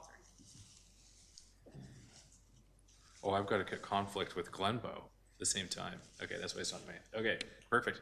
Councillor McDonald? Your professional development, who offers that? IAP2. I don't know the acronym. I don't even know what the acronym. Association Program. Yeah. Okay, there you go. thank you. I just call it IAP2. Fair enough. Okay. I just wanted to catch it. Councillor Wilson?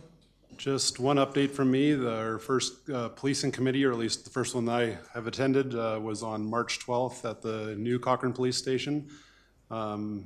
Inspector Bruner spoke about how impressed all members were with our new police building. It's a real draw for recruitment, retention, member job effectiveness. I think we've all toured it, or at least all the old council had toured it, and it is a very impressive asset to our community.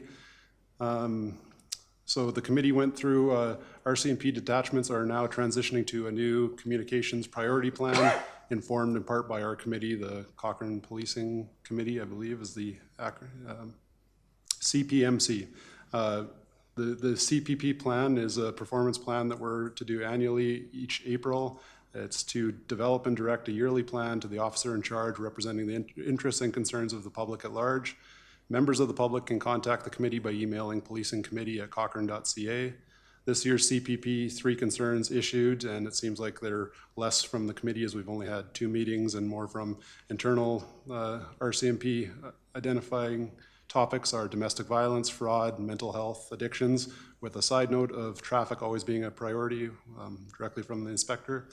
And as a brand new committee, I'd just like to invite council to direct me what you'd like to achieve from this committee as we go, and look for just how I can report best to council about what we're up to there, and how we can make this go ahead. It's our 2nd ever meeting, and I'm not completely sure if we know exactly what we're doing to hit the mark, so feel free to use me as the conduit to that committee. Okay, great. I'll keep it in mind. Any other conversation? Councillor Gill?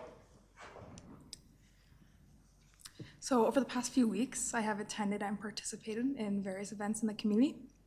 I was thrilled to accept a $40,000 contribution from Cochrane Home Treasures, which will fund the installation of 11 new benches in our community. As a volunteer-run organization supported entirely by community donations, it's incredible to see that generosity come full circle into amenities residents will be able to enjoy across town.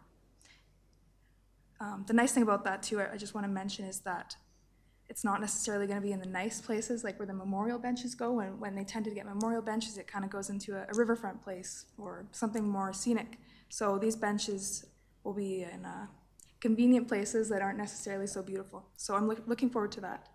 Our Parks and Rec Committee recently held its first meeting with the newly formed group. We now have a new chair leading the committee, so I'm looking forward to our next meeting. The NEP task force has also received the green light to move forward with its work plan. So I'm looking forward to seeing the progress and outcomes that come from that work in the months ahead. Out in the community, I had a chance to participate in the coldest night of the year walk with some of my fellow councillors. Definitely lived up to its name temperature-wise, but it was fantastic to see the community come together and raise over $77,000 for the Helping Hands Society. I also enjoyed connecting with several of our community associations along with my fellow councillors. These groups do an incredible amount of work behind the scenes to bring neighbors together and support their communities, and it's always valuable for council to hear directly from them. I found it really valuable. I also had the opportunity to attend the seniors information session organized by Councillor Paul Singh as well. It was a great session, and I hope the seniors who attended were able to walk away with some helpful information and answers to their questions. I know I did. Beyond local work, I've continued advocating with our MLAs and Premier on priorities important to Cochrane, particularly infrastructure upgrades needed to support our growing community and additional investment in seniors housing. And lastly, I'm looking forward to the Cochrane Youth Summit this week and our upcoming intermunicipal committee meeting with the Rocky County in a couple weeks. All right, perfect. Any conversation? Can I get a motion to accept council reports? Councillor McDonald? I make that motion.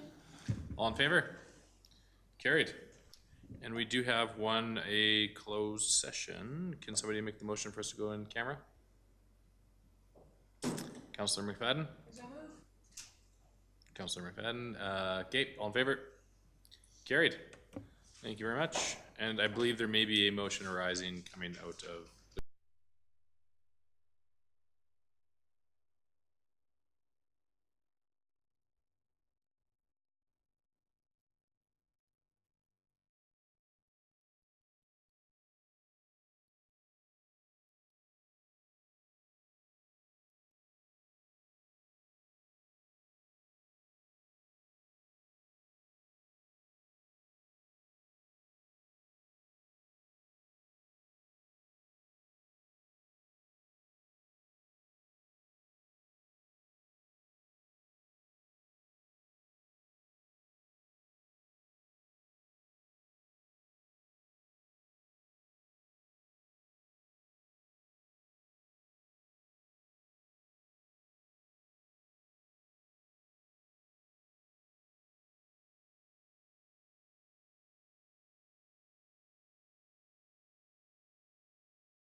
All right. So we need a motion to come out of camera or closed session. Councilor McDonald? I make that motion. Okay, all in favor? Carried, and we have a motion arising from the conversation. Councilor McFadden? I'm pleased to move that council appoint Mr. Drew Heineman, Chief Administrative Officer for the town of Cochrane, with his permanent appointment taking effect March 16th, 2026. Okay, any comments, conversation? All right, really excited to do this. Call the question, all in favor? Carried unanimously. And with that, that brings us to the end of our council meeting. This meeting is adjourned.